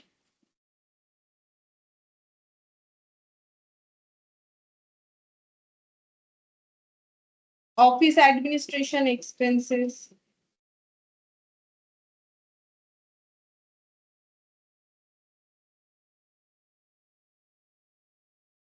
selling and distribution, manufacturing overhead, manufacturing overhead, selling and distribution expense, selling and distribution overhead या expense जो चाहो लिख सकते, ये हो गया। अच्छा, अब इसके बाद ये दोनों का जो डिफरेंस होगा, मतलब बिजनेस करके ये अर्निंग हुआ और बिजनेस को करने के लिए ये एक्सपेंसेस हुआ, जैसे हम लोगों ने लेबर को पेमेंट किया, सैलरी दिया, ऑफिस एडमिनिस्ट्रेशन के खर्चे में आ रहा है जो भी वो आएगा, सेलिंग डिस्ट्रीब्यूशन जैसे कमीशन वगैरह सेल्स मैनेजमेंट को, ठीक है, सेल्स एजेंट को, और एडवर्टाइजमेंट का खर्चा, मैन्युफैक्चरिंग ओवरहेड मटेरियल वगैरह का खर्चा। ठीक है, तो अगर कोई मैन्युफैक्चरिंग कंपनी है तो उसका मैन्युफैक्चरिंग का ओवरहेड, तो ये सारे खर्चे, ये इनफ्लो है और ये आउटफ्लो है। ठीक है, अब ये दोनों को नेट कर देने से हमें पता चल जाएगा कि नेट इंक्रीज हुआ कि डिक्रीज हुआ। अगर इंक्रीज होता है तो हम लोग लिखेंगे कैश जनरेटेड फ्रॉम ऑपरेशंस। ठीक है, कि हमें बिजनेस से कैश जनरेट हुआ, तो ये दोनों को कैलकुलेट करने से हमारा नेक्स्ट आ जाएगा कैश जनरेटेड। अगर कैश बना, जैसे हम, मेरा इनकम हुआ था मान लो 1000 रुपया और खर्चा हुआ 200 रुपया, तो 800 रुपया मेरा कैश जनरेट हुआ। अगर ऑपोजिट हो जाता है, मान लो 1000 रुपए का इनकम हुआ था, 1100 का एक्सपेंस दिख रहा है, तो 100 हो जाएगा, कैश यूज्ड बोलते हैं उसे। ठीक है, अगर नेगेटिव में आया तो उसे हम लोग कैश यूज्ड बोलते हैं। तो हमारा कैश जनरेटेड या यूज्ड कुछ भी आ सकता है, वो क्वेश्चन पे डिपेंड करेगा। फ्रॉम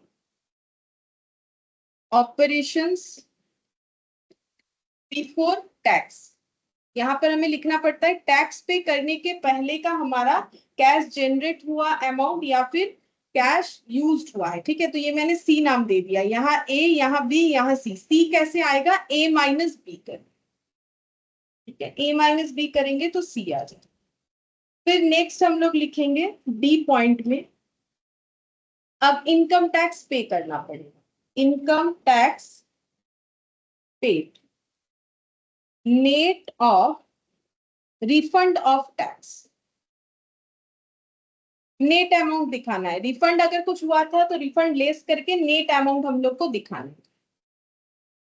तो यहाँ पर उसके बाद ई पॉइंट में लिखेंगे cash flow before, cash flow before extra ordinary item, extra ordinary item. ये सब फॉर्मेट जो है AS3 में बताया हुआ है। ठीक है, तो ये कैसे आएगा, C माइनस डी करके। ठीक है, तो यहाँ पर जो डेटा आएगा बिफोर टैक्स, फिर टैक्स पे करने के बाद जो डेटा आएगा उसको हम लोग बोलेंगे cash flow before extra ordinary item. अभी एक्स्ट्रा ऑर्डिनरी आइटम क्या होता है, ठीक है। एक्स्ट्रा ऑर्डिनरी आइटम का मतलब जैसे मान लो हम लोगों ने कोई इंश्योरेंस कर रखा था, कंपनी ने कोई इंश्योरेंस कर रखा था, अचानक से उसके गोडाउन में शॉप में आग लग गया, तो इंश्योरेंस कंपनी ने इंश्योरेंस क्लेम दे दिया।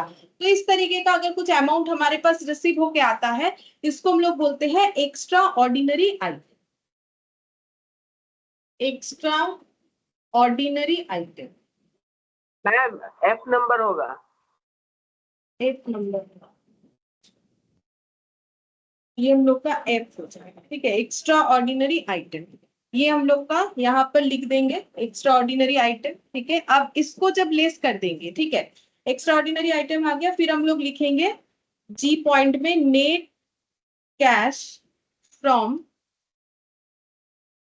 या फिर यूज्ड, डिपेंड करेगा, पॉजिटिव नेगेटिव आया, अगर आ रहा है तो कैश फ्रॉम, अगर मतलब नेगेटिव आया तो यूज्ड ऑपरेटिंग एक्टिविटी।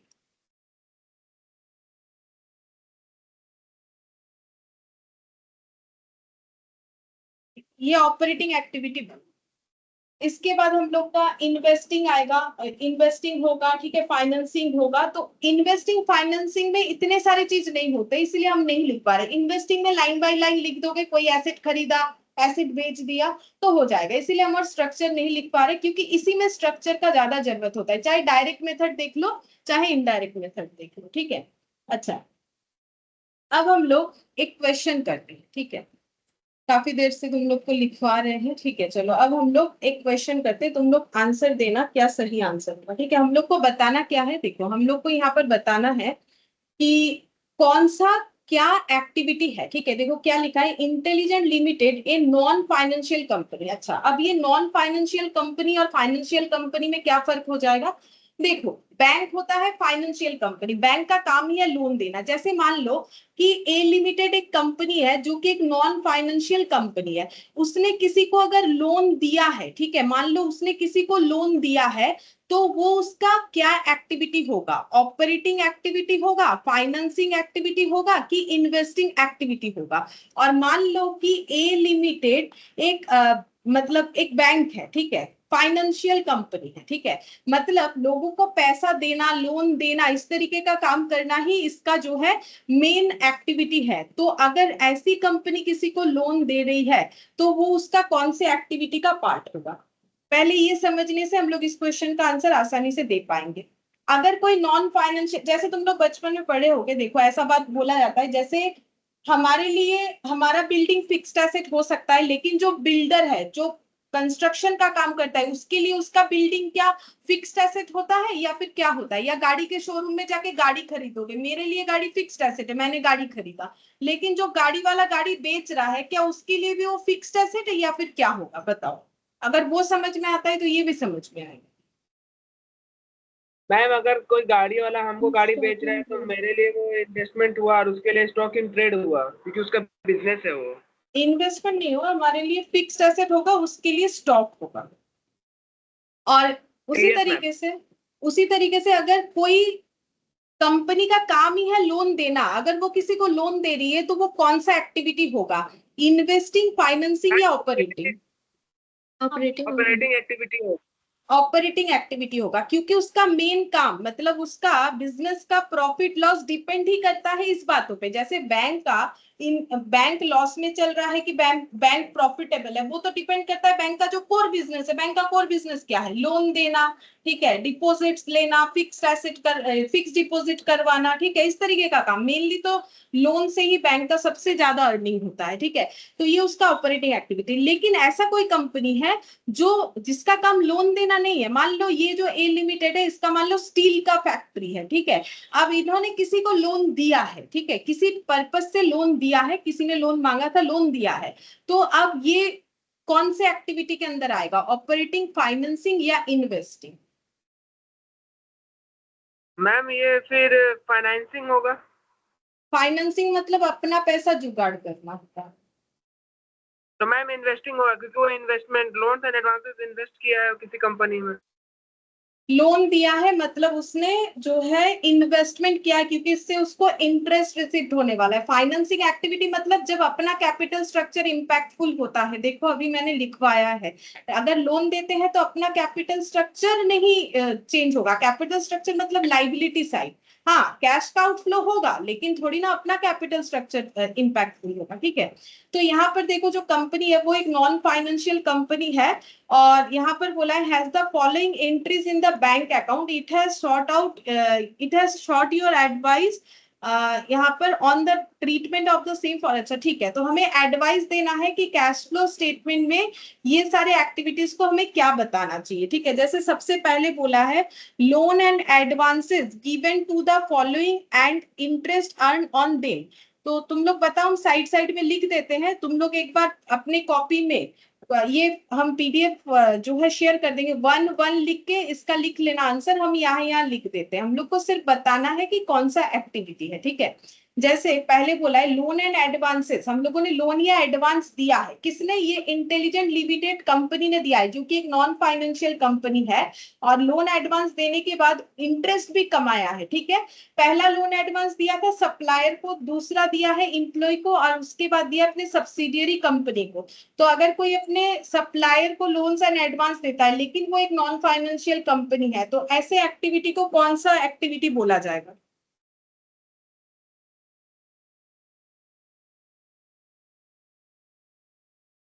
हमें सोर्स देखना चाहिए किसको दे रहे हैं। अगर हम लोग सप्लायर को दे रहे हैं तो सप्लायर हमारा कौन से एक्टिविटीज को रिलेट करता है? सप्लायर के साथ जो कनेक्शन है वो ऑपरेटिंग पर्पस से है, इन्वेस्टिंग पर्पस से कि फाइनेंसिंग पर्पस से? ऑपरेटिंग। तो फिर ये वाला क्या होगा? Operating activity. हम लोग अपने सप्लायर को जो है एडवांस में पैसा देते हैं ना, कि भाई अब मेरा ये जो प्रोडक्ट है या जो भी हम लोग बेचते हैं आप इतने टाइम के अंदर भेज दीजिएगा, ठीक है। तो वो हम लोग एडवांस पैसा दे सकते हैं, और हो सकता है उसमें ऐसा कुछ डीलिंग्स था कि अगर डीले हुआ तो इंटरेस्ट वगैरह मिलेगा। तो सप्लायर को अगर लोन एडवांस दिया है किसी भी रीजन से, ठीक है, और उस पर अगर इंटरेस्ट भी अर्न किया है तो ऑपरेटिंग। हमें सोर्स देखना चाहिए, ठीक है, नहीं तो कंफ्यूज हो जाओगे कि किस वजह से दे रहे हैं। तो ये सही बात है, ऑपरेटिंग एक्टिविटी। इंप्लॉय को अगर हम लोग लोन या एडवांस दे रहे हैं जो हमारे पास हमारे ऑर्गेनाइजेशन में काम करते हैं, तो ये कौन सा एक्टिविटी?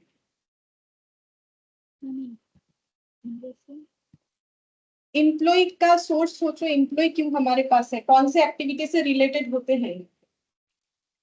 मैम ऑपरेटिंग हो क्योंकि एम्प्लॉय तो मेरे पास ऑपरेटिंग एक्टिविटी होगा क्योंकि एम्प्लॉय जो है वो हमारे पास ऑपरेटिंग एक्टिविटी के लिए काम करते हैं। एम्प्लॉय हमारे पास क्यों आते हैं? क्योंकि हम लोग डेली डे टू डे जो बिजनेस कर रहे हैं उसके लिए हमें लोगों का जरूरत है, और लोगों को काम का जरूरत है। तो फिर ये इंटेलिजेंट लिमिटेड जो नॉन फाइनेंशियल कंपनी है उन्होंने एम्प्लॉय को रिक्रूट किया है, तो वो ऑपरेटिंग एक्टिविटी के साथ रिलेटेड है। तो अगर वो ऑपरेटिंग एक्टिविटी के साथ रिलेटेड है, उनको दिया गया लोन एंड एडवांस और उससे अर्न किया गया इंटरेस्ट, ये हम लोग का ऑपरेटिंग एक्टिविटी हो। सब्सिडियरी कंपनी को लोन एडवांस दिया है। सब्सिडियरी कंपनी मतलब तुम लोग लॉ में पढ़े होंगे कि अगर कोई कंपनी दूसरी किसी कंपनी का 50% से ज्यादा शेयर होल्ड करता है, उसके मैनेजमेंट के डिसीजन को इन्फ्लुएंस करता है, मतलब डिसीजन वगैरह लेने का जो है राइट्स जनरेट हो जाता है, तब 50% से ज्यादा, तब उसका सब्सिडियरी कंपनी बोला जाता है। तो अगर हम लोग अपने सब्सिडियरी कंपनी को लोन और एडवांस दिए हैं, ठीक है, तो वो क्या एक्टिविटी होगा? सब्सिडियरी कंपनी हमारे, हाँ इन्वेस्टिंग एक्टिविटी, हम करेक्ट, इन्वेस्टिंग एक्टिविटी होगा। सब्सिडियरी कंपनी को पैसा दे रहे हैं तो वो अपना काम खुद करती है, हाँ हम लोगों ने उनमें वैसे देखो, सब्सिडियरी कंपनी का मतलब ही तो उसमें इन्वेस्ट कर रखा है और उसमें और भी पैसा लगा दिया, तो इन्वेस्टिंग एक्टिविटी हो गई। इसके बाद investment made in subsidiary smart limited and dividend receipt. अब देखो फिर से वही बोला है, सब्सिडियरी कंपनी का ही बात बोला है कि हम लोगों ने एक सब्सिडियरी कंपनी जो है एक्वायर किया है जिसका नाम है स्मार्ट लिमिटेड, उनमें उसमें इन्वेस्ट किया है, और उस कंपनी ने जब डिविडेंड दिया तो वो रिसीव भी किया है, तो बोलो क्या होगा? Ma'am investing. हाँ इन्वेस्टिंग होगा, ठीक है, इन्वेस्टिंग एक्टिविटी हुआ ये वाला हम लोग का, क्योंकि हम लोगों ने सब्सिडियरी कंपनी में पैसा लगाया, ठीक है, तो फिर investing activity. Dividend paid for the year, ये कौन पे किया है? इंटेलिजेंट लिमिटेड, क्योंकि यहाँ थोड़ी ना बोल रहे हैं कि सब्सिडियरी कंपनी की, अगर करेगा तो वो बताएगा उस तरीके से। मतलब ये कंपनी जिसका हम लोग बात कर रहे हैं, ये कंपनी ने अपना डिविडेंड पे किया है, तो किसको पे करेगा? शेयर होल्डर को, या तो प्रेफरेंस या तो इक्विटी, बोला तो नहीं है, जो भी हो शेयर होल्डर को पे करेगा। तो एक्टिविटी किन से रिलेटेड है, उस हिसाब से तुम लोग बताओ कि कौन सा एक्टिविटी होगा डिविडेंड पे कर। Ma'am financing activity. Financing activity, क्योंकि डिविडेंड पे जो है वो शेयर से रिलेटेड है। शेयर इशू जब किया था कौन सा एक्टिविटी हुआ था? Financing activity. तो डिविडेंड पे करना भी फाइनेंसिंग एक्टिविटी होगा। फिर बोला है TDS on interest income earned on investment made, मतलब हम लोगों ने कोई इन्वेस्टमेंट किया है, मतलब इन्होंने इंटेलिजेंट लिमिटेड ने कोई इन्वेस्टमेंट किया है। इन्वेस्टमेंट करते हैं तो उससे इंटरेस्ट मिल सकता है, तो इनको इंटरेस्ट इनकम हुआ और उस पर टीडीएस भी कटा, ठीक है। तो ये जो इनको पैसा रिसीव हुआ और थोड़ा सा पैसा आउटफ्लो भी हुआ, तो ये दोनों ही जो इनफ्लो आउटफ्लो है वो हमारे कौन से एक्टिविटी से रिलेट करता है? क्या अलग अलग या फिर एक ही एक्टिविटी से रिलेट करता है? Operating operating financing investing correct. Operating कैसे? किसी इन्वेस्टमेंट को खरीदना, जैसे हम लोग कोई इन्वेस्टमेंट खरीद रहे हैं, कुछ भी खरीद सकते हैं, गोल्ड में इन्वेस्ट कर दो, शेयर में इन्वेस्ट कर दो, कोई एसेट खरीद लो। तो इन्वेस्टमेंट जब नाम ही है तो वो भी पता चल रहा है हम लोगों ने कोई इन्वेस्टमेंट खरीदा और उसके बदले हमें इंटरेस्ट मिल रहा है, ठीक है। और इंटरेस्ट मिल रहा है, अब इंटरेस्ट की इनकम के ऊपर टीडीएस कटा, ठीक है, कटा, कोई प्रॉब्लम नहीं है, लेकिन है तो हमारा इन्वेस्टिंग एक्टिविटी। अब जो रूल्स है वो तो होगा ही, टीडीएस काटने का रूल्स है तो टीडीएस तो काटेंगे। फिर यहाँ पर TDS on interest earn on advance given to supplier, देखो हम लोगों ने सप्लायर को एडवांस दिया था, ठीक है। अब सप्लायर का एडवांस पे हमें इंटरेस्ट मिला, अब उस इंटरेस्ट अर्निंग पे टीडीएस भी कटा। अब ये जो एक्टिविटी है ये कौन सा एक्टिविटी है? ऑपरेटिंग।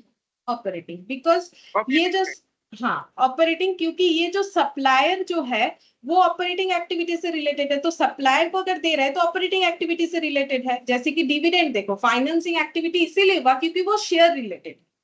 फिर बोल रहा है insurance claim received against loss of fixed asset by fire, अभी अभी बताया था, अगर तुम लोग को नाम याद हो। Extra ordinary item. Extra ordinary items, only extra ordinary item लिखना होता है, ये कोई एक्टिविटी का पार्ट नहीं है। एक्स्ट्रा ऑर्डिनरी आइटम ये हम लोग कैश फ्लो में एक्स्ट्रा ऑर्डिनरी आइटम बोल के ही दिखाते हैं। एक्स्ट्रा ऑर्डिनरी आइटम हेडिंग के अंडर ही हमें इसे दिखाना पड़ता है, ठीक है। तो ये आइडेंटिफाई करने आना काफी जरूरी है, नहीं तो हम लोग क्वेश्चन जब करेंगे तो फिर कंफ्यूज हो जाएंगे। ये हो गया हम लोग का क्वेश्चन नंबर 1। अच्छा, इसके बाद हम लोग इलास्ट्रेशन 2 जो है वो बाद में करेंगे, क्योंकि उसको करने के लिए और भी डिटेल्स थोड़ा सा देखना पड़ेगा। है क्वेश्चन छोटा सा लेकिन चाहिए, तो बेटर अंडरस्टैंडिंग के लिए हम लोग इलास्ट्रेशन 3 करेंगे। देखो यहाँ पर क्या दिया है, from the following information calculate cash flow from operating activities. हमें सिर्फ ऑपरेटिंग एक्टिविटीज से क्या कैश फ्लो हुआ है वो बताना है। अब कैश इनफ्लो भी हो सकता है, कैश आउटफ्लो भी हो सकता है, ठीक है। ये कैश अकाउंट बना के दिया है, इसी का स्टेटमेंट बनाना है, ठीक है। अच्छा, अब ऑपरेटिंग एक्टिविटी में क्या क्या आएगा, जैसे कि जो डेली का हमारा बिजनेस है उससे हमारा जो भी पैसा आ रहा है उसकी वजह से जो भी पैसा जा रहा है वही हम लोग का होता है ऑपरेटिंग एक्टिविटी, ठीक है। तो हम लोग यहाँ पर ऑपरेटिंग एक्टिविटी को प्रिपेयर करके देंगे। अच्छा, देखते हैं कितना है क्वेश्चन, बस इतना सा ही है, छोटा सा ही क्वेश्चन है, ठीक है। तो यहाँ पर स्टेटमेंट फॉर्मेट में बनाएंगे इसी चीज को, तो लिखो इलास्ट्रेशन 1 हम लोगों ने कर लिया, इलास्ट्रेशन 3 करेंगे। कैश फ्लो स्टेटमेंट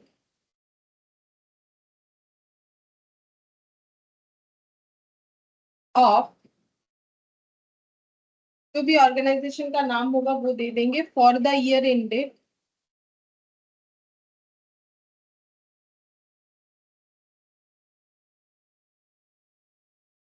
31 मार्च 2000। अच्छा, कौन से मेथड से करेंगे, देखो यहाँ कुछ बोला नहीं है, लेकिन जब हमारे पास सिर्फ कैश अकाउंट हो तो डायरेक्ट मेथड से ही क्वेश्चन होता है, इनडायरेक्ट मेथड से नहीं होता है, वो हम बताएंगे लास्ट में, ठीक है, जब डायरेक्ट मेथड कंप्लीट हो जाएगा कि कब कब इनडायरेक्ट मेथड हम लोग अप्लाई कर सकते हैं, ठीक है। तो यहाँ पर लिखते हैं पर्टिकुलर्स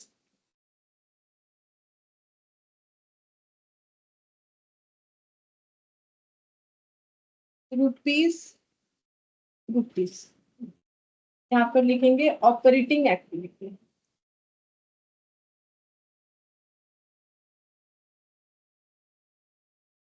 मैंने ना डायरेक्टली यहाँ पर ऑपरेटिंग एक्टिविटी लिखा है, इस तरीके से भी कर सकते हो। मतलब मैंने तो तुम लोग को ऐसे बताया ना कि ऑपरेटिंग रिसिप्ट फिर ऑपरेटिंग पेमेंट, तो 2 बार लिखेंगे, थोड़ा टाइम ज्यादा जाएगा। चाहो तो ऐसे भी लिख सकते हो। हम इसको सिर्फ ऑपरेटिंग एक्टिविटी लिख देते हैं और रिसिप्ट और पेमेंट को हम लेस करके दिखा देंगे, तो हमें नेट मिल जाएगा। तो थोड़ा कम लिखना पड़ेगा, अदरवाइज थोड़ा ज्यादा लिखना पड़ेगा। ठीक है, मेनली इस तरीके से होता है। और ऐसे भी करोगे तो एग्जाम के लिए भी गलत नहीं है। ठीक है, वो प्रॉपर फॉर्मेट है। अच्छा, अब ऑपरेटिंग एक्टिविटीज में हम लोग सबसे पहले इनफ्लोज लिखेंगे। ठीक है, इनफ्लोज, उसके बाद ही आउटफ्लो लिखेंगे। भले ही हम लोग यहाँ पर हेडिंग ना कर रहे हो, लेकिन फर्स्ट इनफ्लो देन आउटफ्लो, तो माइनस करने में भी आसानी हो, और वही फॉलो करना है, फर्स्ट इनफ्लो लिखना है। अच्छा, अब तुम लोग यहाँ पर बताओ कि इनफ्लो मतलब इनफ्लो मुझे किधर दिखेगा? ये डेबिट साइड है, ये क्रेडिट साइड है। बोलो किधर मुझे इनफ्लो दिखेगा, डेबिट साइड की क्रेडिट साइड? ये तो नॉर्मल अकाउंट्स का रूल्स है। बोलो, डेबिट साइड सारे इनफ्लोज दिखेंगे, क्रेडिट साइड जो भी है वो हम लोग का पेमेंट ही दिखेगा, क्योंकि कैश अकाउंट है। तो कैश जब आ रहा है, कैश अकाउंट डेबिट 222 करके जो भी लिखा हुआ है वो हम लोग का क्या हो जाएगा? इनफ्लो। ठीक है। अच्छा, अब इसमें से ये इनफ्लो में से मुझे ये देखना है कौन सा मेरा ऑपरेटिंग इनफ्लो है। ठीक है, तो बोलो क्या कैश सेल मेरा ऑपरेटिंग एक्टिविटी में आता है? Yes ma'am. Yes ma'am. हाँ, मेन एक्टिविटी तो वही है। फिर उसके बाद ट्रेड रिसीवेबल, ट्रेड रिसीवेबल का मतलब पता है ना, डेटर से पैसा मिला, तो ये क्या ऑपरेटिंग एक्टिविटी होगा? Yes ma'am. हाँ, क्योंकि डेटर तो ऑपरेटिंग एक्टिविटी के कारण ही जनरेट होता है। ट्रेड कमीशन, बिजनेस का कमीशन, बोलो लिख पाया अभी भी? ट्रेड यानी ट्रेड रिलेटेड आइटम होने से ही तो ऑपरेटिंग होना चाहिए। अभी लिख पाया भी है जो स्ट्रक्चर में ट्रेड कमीशन देख सकते हैं। Operating activity. Sale of investment, क्या ये ऑपरेटिंग एक्टिविटी होगा? इन्वेस्टिंग। No ma'am. ये इन्वेस्टिंग हम लोगों को नहीं चाहिए ये वाला, क्योंकि हम लोग को सिर्फ बोला है ऑपरेटिंग वाला बनाओ। बैंक से लोन लिया गया है, लोन फ्रॉम बैंक, तो ये कौन सा एक्टिविटी वो बताओ? फाइनेंसिंग। फाइनेंसिंग एक्टिविटी, ये नहीं आएगा क्योंकि हमें चाहिए नहीं इस क्वेश्चन के लिए। इंटरेस्ट एंड डिविडेंड, रिसीव्ड हुआ है cash to interest and dividend, तो ये कौन सा activity? Financing. Ma'am investing. Investing activity. हाँ। फाइनेंसिंग तब होगा ना जब हमारा कैपिटल स्ट्रक्चर, हम लोगों ने किसी का शेयर खरीदा होगा तब ना डिविडेंड मिल रहा है। हम लोग डिविडेंड जब देते हैं तो फाइनेंसिंग एक्टिविटी, हम लोग डिविडेंड रिसीव कर रहे हैं तो किसी का शेयर खरीदा होगा। किसी का शेयर खरीदना, किसी और कंपनी का शेयर खरीदना या और ऑर्गेनाइजेशन का, वो तो इन्वेस्टिंग हो। तो ये 3 आइटम आ जाएगा। ठीक है, तो ये 3 लिख देते हैं इनफ्लो में, और तो कुछ आएगा नहीं क्योंकि क्वेश्चन तो इतना सही है। चलो ये 3 लिख लेते हैं। कैसे लिखना है? सीधा सीधा जो नाम है वही लिख देना है। पहले लिखेंगे कैश सेल्स। कैश सेल्स हम लोग का 1,40,000। अच्छा हाँ, एक चीज और बताते हैं, ये मैंने कंसीडर नहीं किया। क्यों नहीं किया? क्योंकि ओपनिंग कैश बैलेंस को हम लोग यहाँ पर यूज जो है एक्टिविटीज में नहीं करते हैं। अगर तुम लोग स्टेप देखोगे तो वहां मैंने लिखवाया हुआ है, एट लास्ट हमें सारे कैलकुलेशंस ड्यूरिंग द ईयर करने के बाद ओपनिंग जो कैश था उसके साथ एडजस्ट करके क्लोजिंग देखना पड़ेगा। ठीक है, जैसे ये देखो, ये ओपनिंग है, इसको जब हम लिखेंगे net cash increase decrease during the year, तो मुझे 1,04,000 मिल जाता है। ठीक है, वो पूरा क्वेश्चन होगा तो ही समझ में आएगा, अभी शायद ना समझ में आए। ठीक है, तो अभी जस्ट हम लोग ऑपरेटिंग एक्टिविटी लिख लेते हैं। फिर यहाँ पर cash receipt from debtor,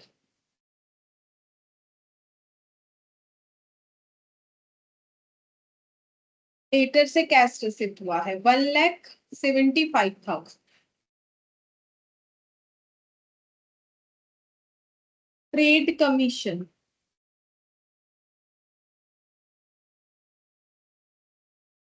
50,000। Total हो जाएगा 1,00,000, 2,00,000, 2,00,000 ये हो गया, 2,90,000, 3,65,000, 3,65,000। ठीक है, अब यहाँ से लेस कर देंगे जो भी हम लोग का ऑपरेटिंग एक्टिविटीज के लिए आउटफ्लो हुआ है। ठीक है, तो आउटफ्लो हमें इधर देखना चाहिए। बोलो कैश परचेज कौन से एक्टिविटी में आएगा? Ma'am operating activities. हाँ, ट्रेड पेबल मतलब क्रेडिटर को पेमेंट कर रहे हैं। Operating activities, selling and office and selling expenses,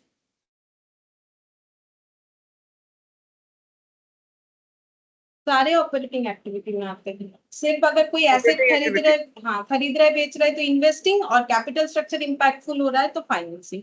income tax पे कर रहे हैं, ये हम लोगों का ऑपरेटिंग एक्टिविटी में ही दिखाया जाता है, ठीक है, तो ये हम लोग वहीं पर दिखाएंगे। इन्वेस्टमेंट खरीदा है, बाई इन्वेस्टमेंट, तो investing activity. Repayment of loan, repayment of loan, financing, financing activity. Interest on loan, पे कर रहे हैं, देख मैम बोलो। फाइनेंसिंग होगा मैम, क्योंकि जो लोन लिया उसी में हम लोग इंटरेस्ट भी पे कर रहे हैं। हाँ, एक तो रिपेमेंट हो रहा है और इंटरेस्ट भी उसी में दे रहे हैं। Interest on loan financing activity होगा, लोन लिया था तभी लोन का पेमेंट कर रहे हैं, ठीक है। तो हम लोग को सिर्फ ऑपरेटिंग ऑपरेटिंग लिखना, चलो ऑपरेटिंग लिख देते हैं प्लेस करके। Cash purchase,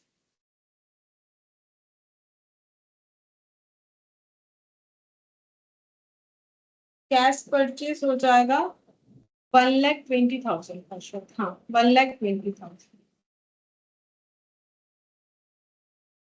payment to creditor,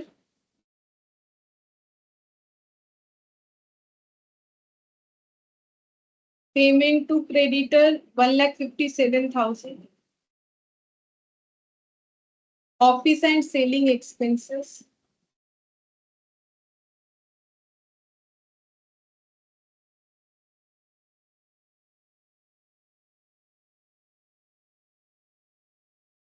$75,000।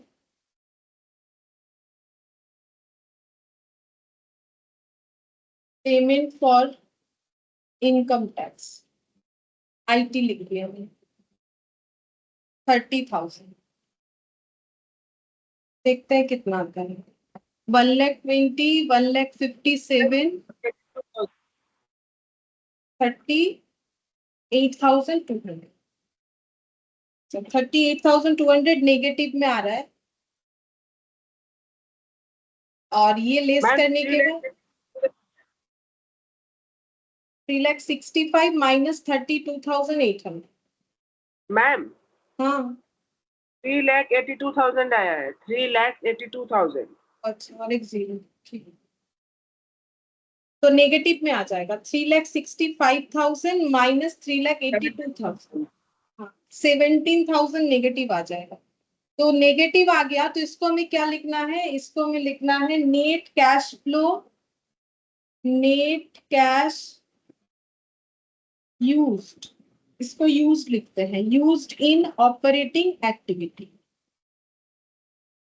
अगर पॉजिटिव आता तो लिखते जनरेट, कि इस एक्टिविटी से कैश जनरेट किया था ऑर्गेनाइजेशन ने, ठीक है, ये आ गया। अच्छा, अब इस क्वेश्चन को हम पूरा ही करके दिखा देते, भले ही मैं ऑपरेटिंग बोला है, हम इसके बाद दिखाते हैं। देखो, cash flow from investing activity, क्योंकि आइडेंटिफाई तो किया ही हम लोगों ने, तो हम थोड़ा शॉर्ट में लिख रहे हैं, ठीक है। तुम लोग जब एग्जाम में करोगे, एक क्वेश्चन पूछेगा तो उसको प्रॉपर फॉर्मेट में करना है।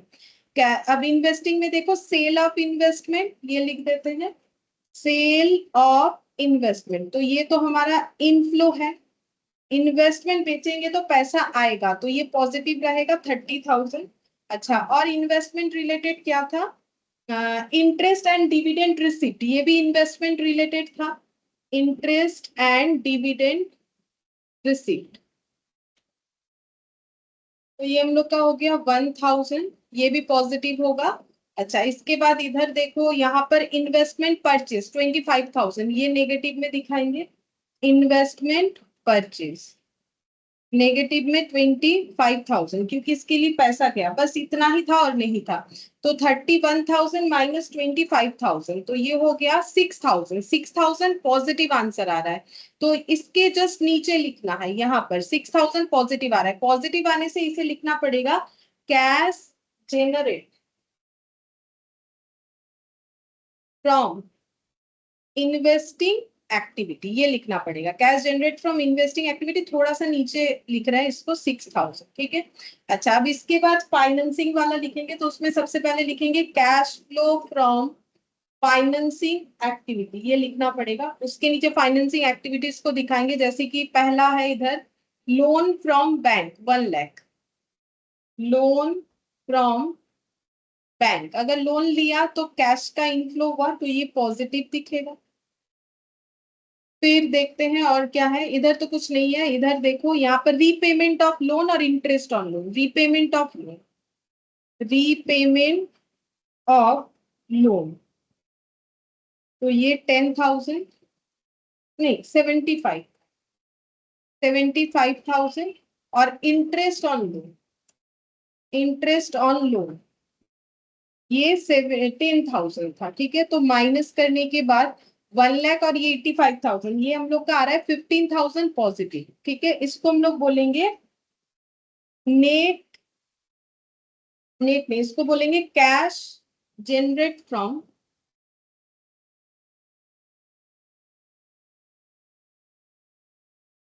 फाइनेंसिंग एक्टिविटी, ये हो गया। अब तीनों को जब हम लोग एडलेस कर देंगे तो 15 और 6 ये हो गया 21, 21 माइनस 17, तो ये हम लोग का नेट करके आ रहा है 21, 17, 17, 18, 19, 20, 21, 4,000 आ रहा है। 4,000 जो नेट आ रहा है इसको क्या लिखा जाता है, इसको लिखेंगे, क्योंकि इंक्रीज हुआ ओवरऑल तीनों एक्टिविटी से इंक्रीज हुआ, तो इसको लिखना पड़ेगा net increase in cash and cash equivalent, ठीक है। Net increase in cash and cash equivalent, देखो फॉर्मेट में उसी तरीके का ही लिखा हुआ था, ठीक है। हाँ ठीक है, ये एक ही दिया हुआ था, तो net increase in cash and cash equivalent हो गया। अब ये हमारे पूरे साल भर में इतना कैश जनरेट हुआ। अब ऐड कर देंगे जो ओपनिंग वाला हमारे पास पड़ा हुआ है, ओपनिंग, जैसे तुम लोग ओपनिंग स्टॉक को ले जाते हो ट्रेडिंग में, ठीक है, उस तरीके से opening cash and cash equivalent. क्या ये क्वेश्चन में गिवन होता है, इसको कैलकुलेट नहीं करना पड़ता। ये देखो 1 लाख दिया हुआ है, तो 1 lakh opening cash and cash equivalent है। ड्यूरिंग द ईयर कैश बना है 4,000, तो 1 लाख और 4,000 को ऐड करने से आंसर आ जाएगा 1,04,000, जो कि हम लोग का closing cash and cash equivalent होगा। तो कैश फ्लो का क्वेश्चन खुद ही हम लोग मैच कर सकते हैं कि हम लोगों ने जो किया है सही किया है कि नहीं किया। अगर नहीं करेंगे तो क्लोजिंग के साथ मैच नहीं होगा। अगर हमारे पास क्लोजिंग बैलेंस अवेलेबल होता है क्वेश्चन में, तो मैक्सिमम केसेस में होता है, तो ये हम लोग का आ गया closing cash and cash,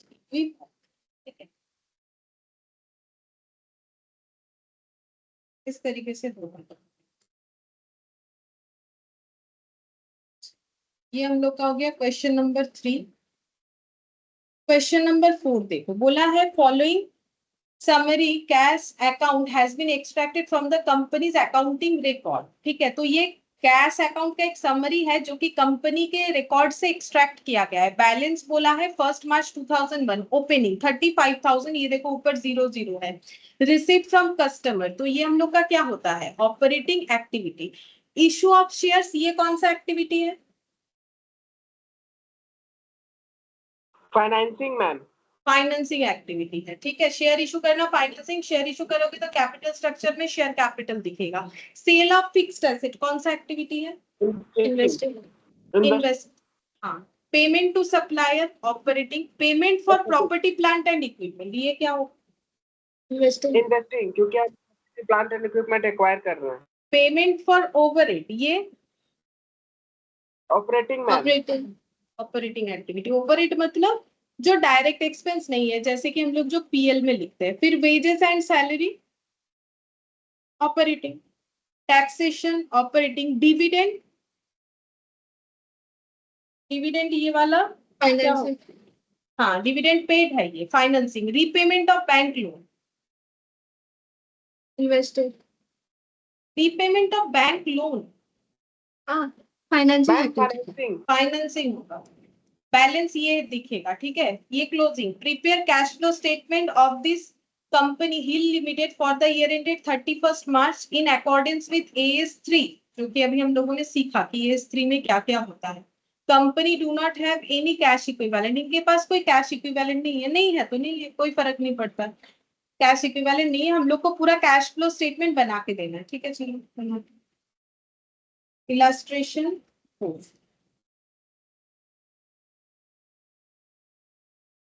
cash flow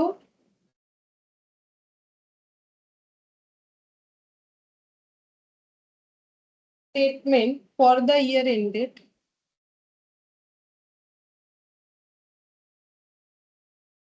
31st of March 2002 hill limited बोल के जो कंपनी है उसका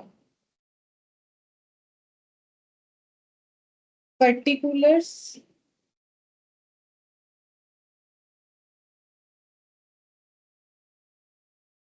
अमाउंट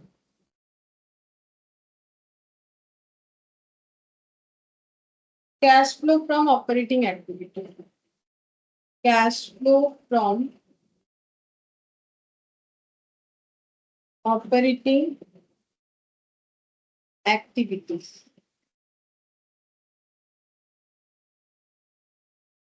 उसके लिए इतना जगह रख देते हैं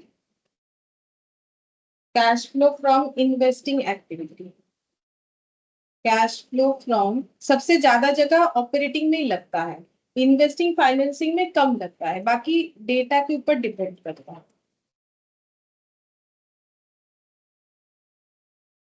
और आखिर में कैश फ्लो फ्रॉम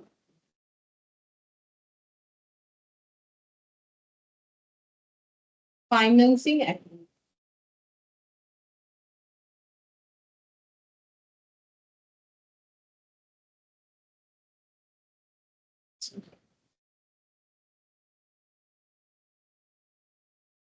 सबसे पहले यहाँ पर रिसिप्ट फ्रॉम कस्टमर आ जाएगा हम इनफ्लोस पहले लिखेंगे receipt from customer receipts from customers यहाँ पर लाइन वाइन दे सकते हैं ठीक है मेरा लाइन का सीधा नहीं हो रहा है तो हम लाइन नहीं दे रहे 2,70,2783 ठीक है ये इन 1000 में हो रहा है ये लिखना पड़ेगा ये देखो ऊपर डेटा दिया हुआ है इस हिसाब से हमें चलना पड़ेगा इश्यू ऑफ शेयर्स तो ये हम लोग फाइनेंसिंग में लिख देंगे इसीलिए मैंने तीनों एक साथ लिख दिया इश्यू ऑफ शेयर्स ये हम लोग फाइनेंसिंग में इश्यू ऑफ शेयर्स 300 मतलब 300,000 है issue of share sale of fixed asset ये हम लोग लिखेंगे इन्वेस्टिंग में 128 sale of fixed asset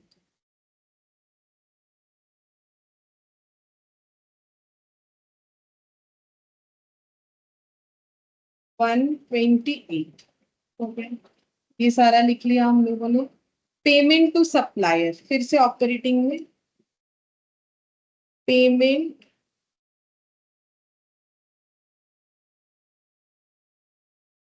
to supplier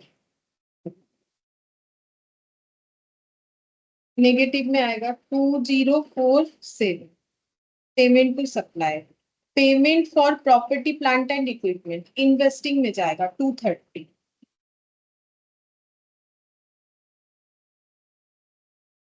payment for property plant and equipment को शॉर्ट में पीपीई लिख दिया है ठीक है पीपीई बोला जाता है इसे 230 तो ये भी नेगेटिव होगा क्योंकि परचेज कर रहे हैं तो पैसा दे रहे हैं तो नेगेटिव ही होगा आउटफ्लो हो रहा है पेमेंट फॉर ओवरहेड ये हम लोग का ऑपरेटिंग में आएगा payment for overhead payment for overhead O H लिख दिया मैंने ठीक है तो 115 फिर नेक्स्ट देखते हैं wages and salary 69 payment for wages and salaries 69 taxation हम लोग का इसी में आ जाएगा ठीक है तो पहले तो इसको ऐड वेड करना पड़ेगा उसको लिखते हैं डिविडेंड लिख लेते हैं डिविडेंड और रीपेमेंट ऑफ बैंक डिविडेंड यहाँ पर आए डिविडेंड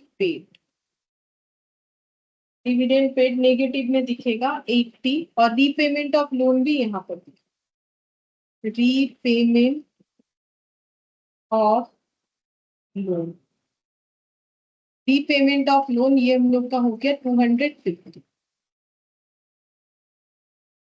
तो सारा चीजें लिख लिया हम लोगों ने सिवाय देखो क्लोजिंग वाला तो हमारा आंसर आएगा ओपनिंग नहीं लिखा है टैक्सेशन नहीं लिखा है उसका फॉर्मेट बना लेते पूरा कंप्लीट करके लिखते हैं ठीक है क्योंकि पहले इसको ऐड लिस्ट करना पड़ेगा फिर ही टैक्स वाला लिख सकते हैं तो ये कैलकुलेट करने से आएगा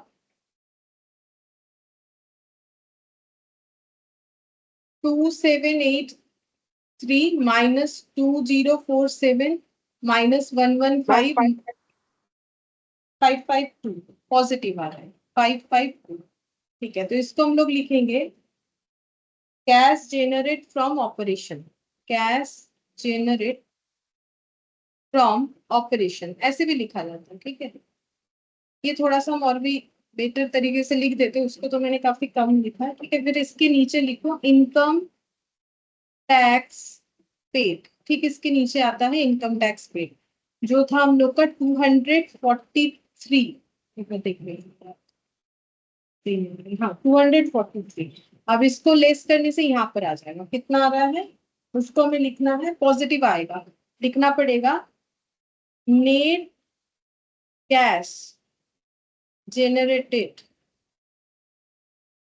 from operating activity। कितना आ रहा है 309। ठीक है, ये 309 आ गया। ये हम लोग आउटर कॉलम में लिखेंगे अमाउंट का, मतलब ये थोड़ा सा हटा के लिखते हैं, इधर वाला है 309, ये वाले कॉलम में आ जाए। अब हम लोग इसको क्लोज करते हैं, ये हो जाएगा नेगेटिव में आएगा, ये हम लोग का हो रहा है 102 नेगेटिव। इसको लिखेंगे net cash used in investing activity.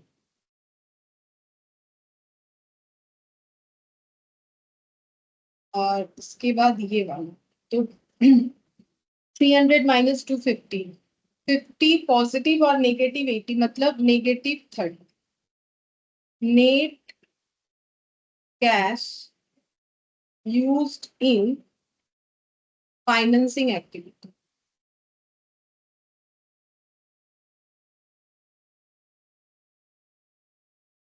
Thirty plus 102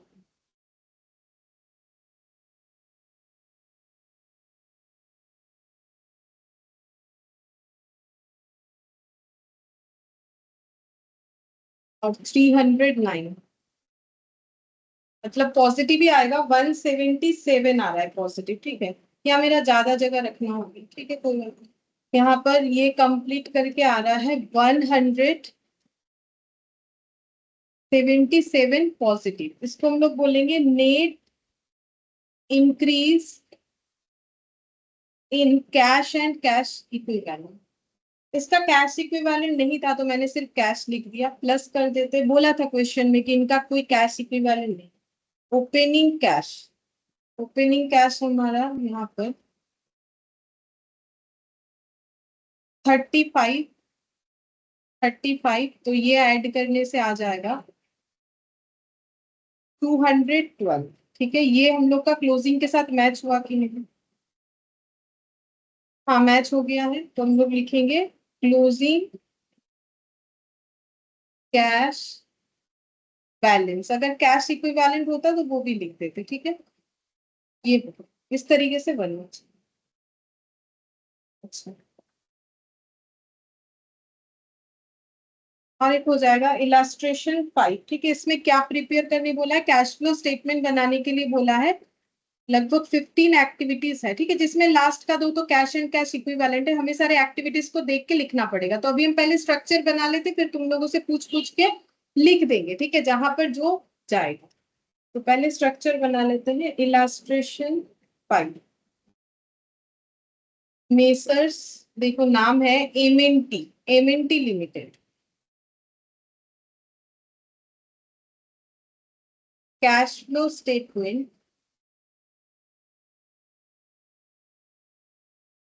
for the year ended 31 मार्च, ये देख लेते हैं 31 मार्च 2000 का।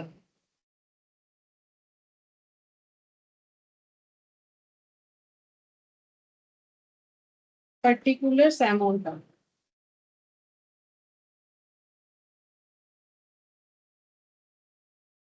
Cash flow from operating activity सबसे पहला आएगा। Cash flow from operating activities,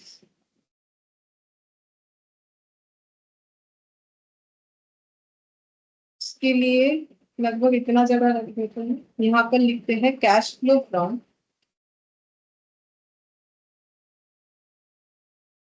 investing activity,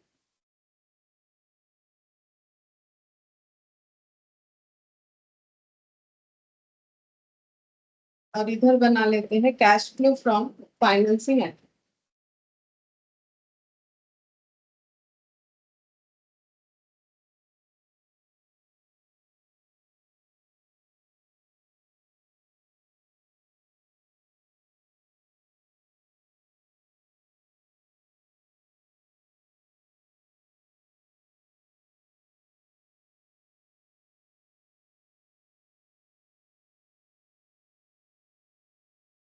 अब तुम लोग का बताने में जो टाइम लगेगा फटाफट बन जाएगा। बोल रहा है कि company sold goods for cash only, बोल रहा है कि कंपनी सिर्फ कैश में ही गुड्स बेचता है, ठीक है, मतलब कैश सेल होगा इनका। यहाँ तो कोई, ये तो इंफॉर्मेशन है, ये तो कोई डेटा नहीं है जो पुट कर दे। फिर बोल रहा है gross profit ratio was 30%। Gross profit ratio का मतलब जीपी रेशियो। जीपी रेशियो क्या होता है? जीपी बाय सेल्स इंटू 100, जो तुम लोग जीपी निकालते हो ट्रेडिंग में वही वाला, वो बोला है 30%। ग्रॉस प्रॉफिट बोला है 380 to 500। अब इससे क्या निकाल सकते हो बोलो मुझे? प्रॉफिट बता दिया है, प्रॉफिट का परसेंटेज बता दिया, इससे हम लोग क्या निकाल सकते हैं?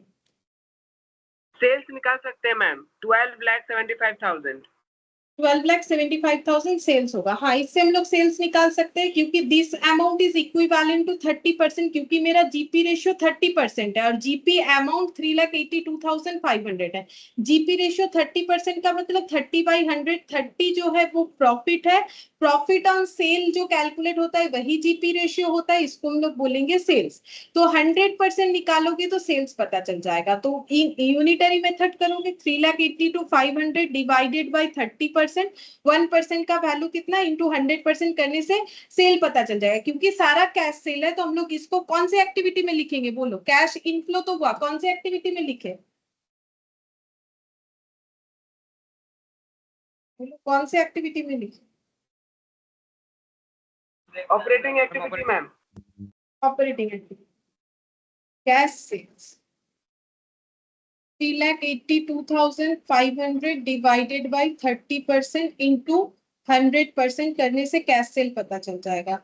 आंसर आया है 12,75,000। इनर कॉलम में लिख दिया 12,75,000। अच्छा, इसके बाद जो बोला है देखो थर्ड पॉइंट में, opening inventory was lesser than closing inventory by 35,000। बोल रहा है कि ओपनिंग इन्वेंट्री जो है वो क्लोजिंग इन्वेंट्री से 35,000 कम है। तो अब ये तो बोल रहा है इंफॉर्मेशन दिया, इसका जरूरत कहाँ पड़ेगा वहां पर यूज करेंगे। फिलहाल तो इसे किसी एक्टिविटी में हम लोग लिख नहीं सकते हैं, ठीक है। फिर इसके बाद बोला है वेजेस पेड, तो वेजेस पेड ऑपरेटिंग में होगा, काफी देर से हम लोग कर रहे हैं, ठीक है। तो यहाँ पर लिख लेते हैं वेजेस पेड, ये नेगेटिव में दिखाना पड़ेगा। वेजेस पेड हो जाएगा 4,92,500, जितना बोला है लिख दिया मैंने उतना। वेजेस पेड के बाद देखो है ऑफिस एंड सेलिंग एक्सपेंसेस, ये भी हम लोग का ऑपरेटिंग में आएगा 75,000। Office and selling expenses negative में आ गया 75,000। अच्छा, इसके बाद देखते हैं क्या बोला है डिविडेंड पेड। बोलो डिविडेंड पेड कहाँ लिखोगे? 30,000 फाइनेंसिंग मैम। फाइनेंसिंग में लिखो डिविडेंड पेड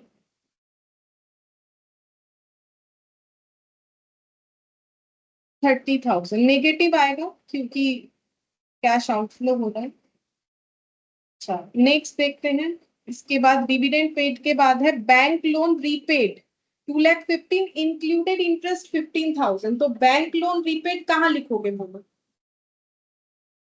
मैम फाइनेंस में। दोनों ही फाइनेंस में जाएगा। इंटरेस्ट जो लोन के लिए पे कर रहे वो भी फाइनेंस में जाएगा और बैंक लोन रीपेड वो भी फाइनेंस में जाएगा। मतलब पूरा 2,15,000 ही हमारे फाइनेंस एक्टिविटी में चला जाएगा। और अगर अलग अलग लिखना चाहते हो तो लोन रीपेड 2,00,000, इंटरेस्ट पेड 15,000 ऐसे करके लिख सकते हो, या फिर दोनों को कंबाइनली लिख सकते हो। बैंक लोन रीपेड हम एक साथ ही लिख रहे हैं ब्रैकेट में इंक्लूडिंग इंटरेस्ट। नेगेटिव में आएगा, पे कर रहे हैं तो आउटफ्लो हो रहा है 2,15,000। अच्छा, फिर उसके बाद trade payable as on 31st March exceeds the balance on 31st March 2001 by 25,000। अच्छा, ट्रेड पेबल का जो बैलेंस है वो ओपनिंग से 25,000 बोल रहा है कि ज्यादा दिख रहा है, ऐसा बताया है, ठीक है।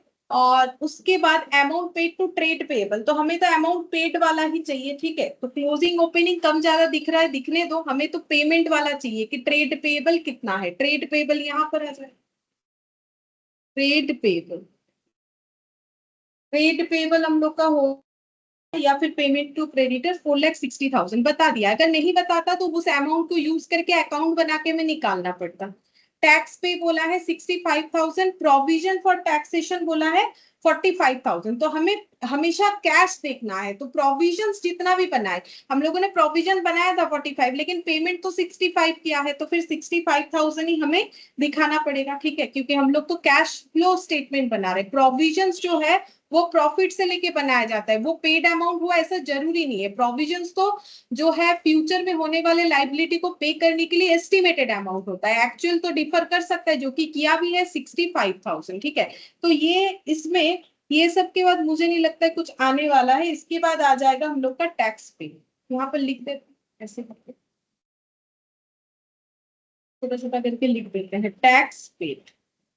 टैक्स पेड हो जाएगा 65,000, ठीक है। फिर उसके बाद जो आंसर आएगा वो हमें लिखना पड़ेगा। टैक्स पेड के बाद इन्वेस्टमेंट ऑफ 7 लाख सोल्ड और प्रॉफिट कमाया है 20,000। तो इन्वेस्टमेंट जो सेल करके हमारे पास पैसा आया है वो मुझे लिखना चाहिए इन्वेस्टिंग एक्टिविटी में, ठीक है। लेकिन मुझे बताओ कितना लिखे,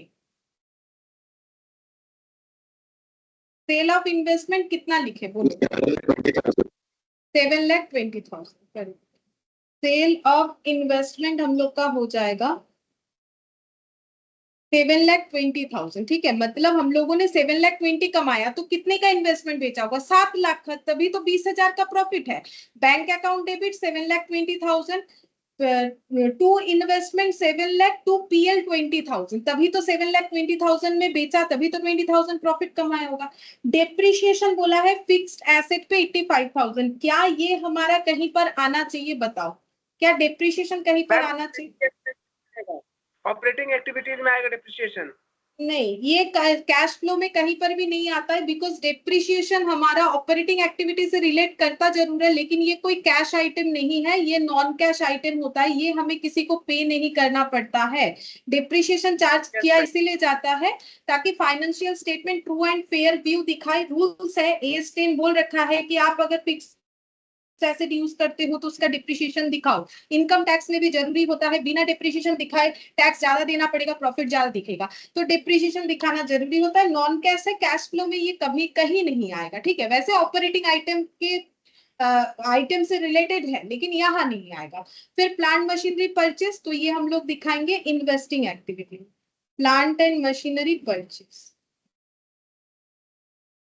ये हम लोग का 2,50,000 नेगेटिव में दिखेगा, परचेस किए हैं तो पैसा गया, ठीक है। बस और कुछ है नहीं। अब हम लोग इसको टोटल कर लेते हैं, तो यहाँ पर ये आ जा रहा है हम लोग का 4,70,000 पॉजिटिव में आएगा। इसको हम लोग लिखेंगे net cash generate from IA लिख दिया मैंने, ठीक है, इन्वेस्टिंग एक्टिविटी। अच्छा, इसका देखते हैं कितना आ रहा है। 12,75,000 माइनस 4,92,000 75, ये कितना आ रहा है? इसको लिखना पड़ेगा कैश, ये पॉजिटिव ही आएगा, ये 12 लाख है। इसको लिखते हैं, तुम लोग कैलकुलेट करके बताओगे मुझे कितना आ रहा है।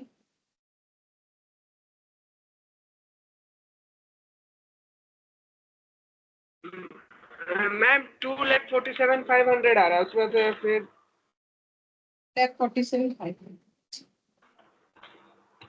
मैम 1,82,000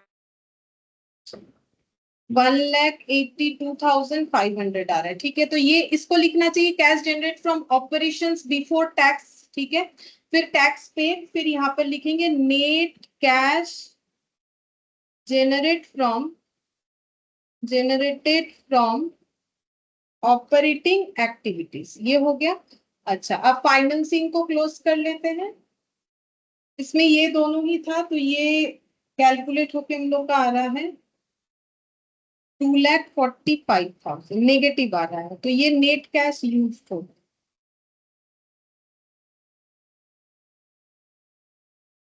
फाइनेंसिंग एक्टिविटी, अब ये सारी चीजों का एडजस्ट करने के बाद कितना आ रहा है, नेगेटिव 2,45,000, ये दोनों पॉजिटिव है तो ये पॉजिटिव ही आना चाहिए। 1,82,500 प्लस 470 माइनस 2,45,000, 4,07,500 आ रहा है पॉजिटिव, 4,07,500। इसको हम लोग बोलेंगे net cash, net increase in cash, ऐसे लिख रहे हैं, net increase in cash and cash equivalent. Add कर देंगे opening cash and cash equivalent. दिया हुआ है, देखते हैं, हाँ दिया हुआ है, ये देखो, ये ओपनिंग और ये हम लोग का क्लोजिंग आना चाहिए, तो 2 लाख ओपनिंग है। डेट देख के पता चला, ठीक है, कैसे पता चला, अगर तुम लोग को लग रहा है डेट, डेट देखो, ये 0, ये x1 मतलब 11, ठीक है, तो ये हम लोग का हो गया 6,07,500 closing cash and cash equivalent, 6,07,500 आ गया।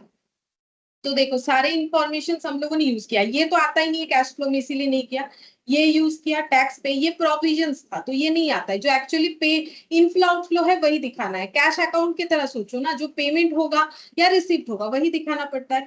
ये भी आया, ठीक है, ये वाला क्यों नहीं यूज हुआ, क्योंकि यहाँ पर हमें ट्रेड पेबल का ओपनिंग क्लोजिंग बैलेंस में डिफरेंसेस बताया था, उसका जरूरत तब पड़ता अगर मेरे पास ट्रेड पेबल का अमाउंट मिसिंग होता ये वाला, तो मुझे क्रेडिटर अकाउंट बनाना पड़ता, ठीक है, जहां पर मुझे ओपनिंग क्रेडिटर का by balance BD, to balance CD करके लिखना पड़ता, ठीक है, उसके बाद मुझे बाई परचेज लिखना पड़ता, फिर चेक करना पड़ता कि कितना मेरा पेबल अमाउंट है। जब मुझे वो दे ही दिया है तो इसका मुझे कोई जरूरत नहीं पड़ा, यूज करने का जरूरत नहीं पड़ा, बाकी सारी चीज हम लोगों ने लिखे हुए हैं एक्सेप्ट ये वाला, ओपनिंग इन्वेंट्री कम है इतना, ठीक है, इस इंफॉर्मेशन का भी हमारा कोई काम नहीं है कैश फ्लो से रिलेटेड, तो वो वैसे ही दे रखा है कंफ्यूज करने के लिए, ठीक है, तो यहाँ तक हम लोग का कंप्लीट हुआ।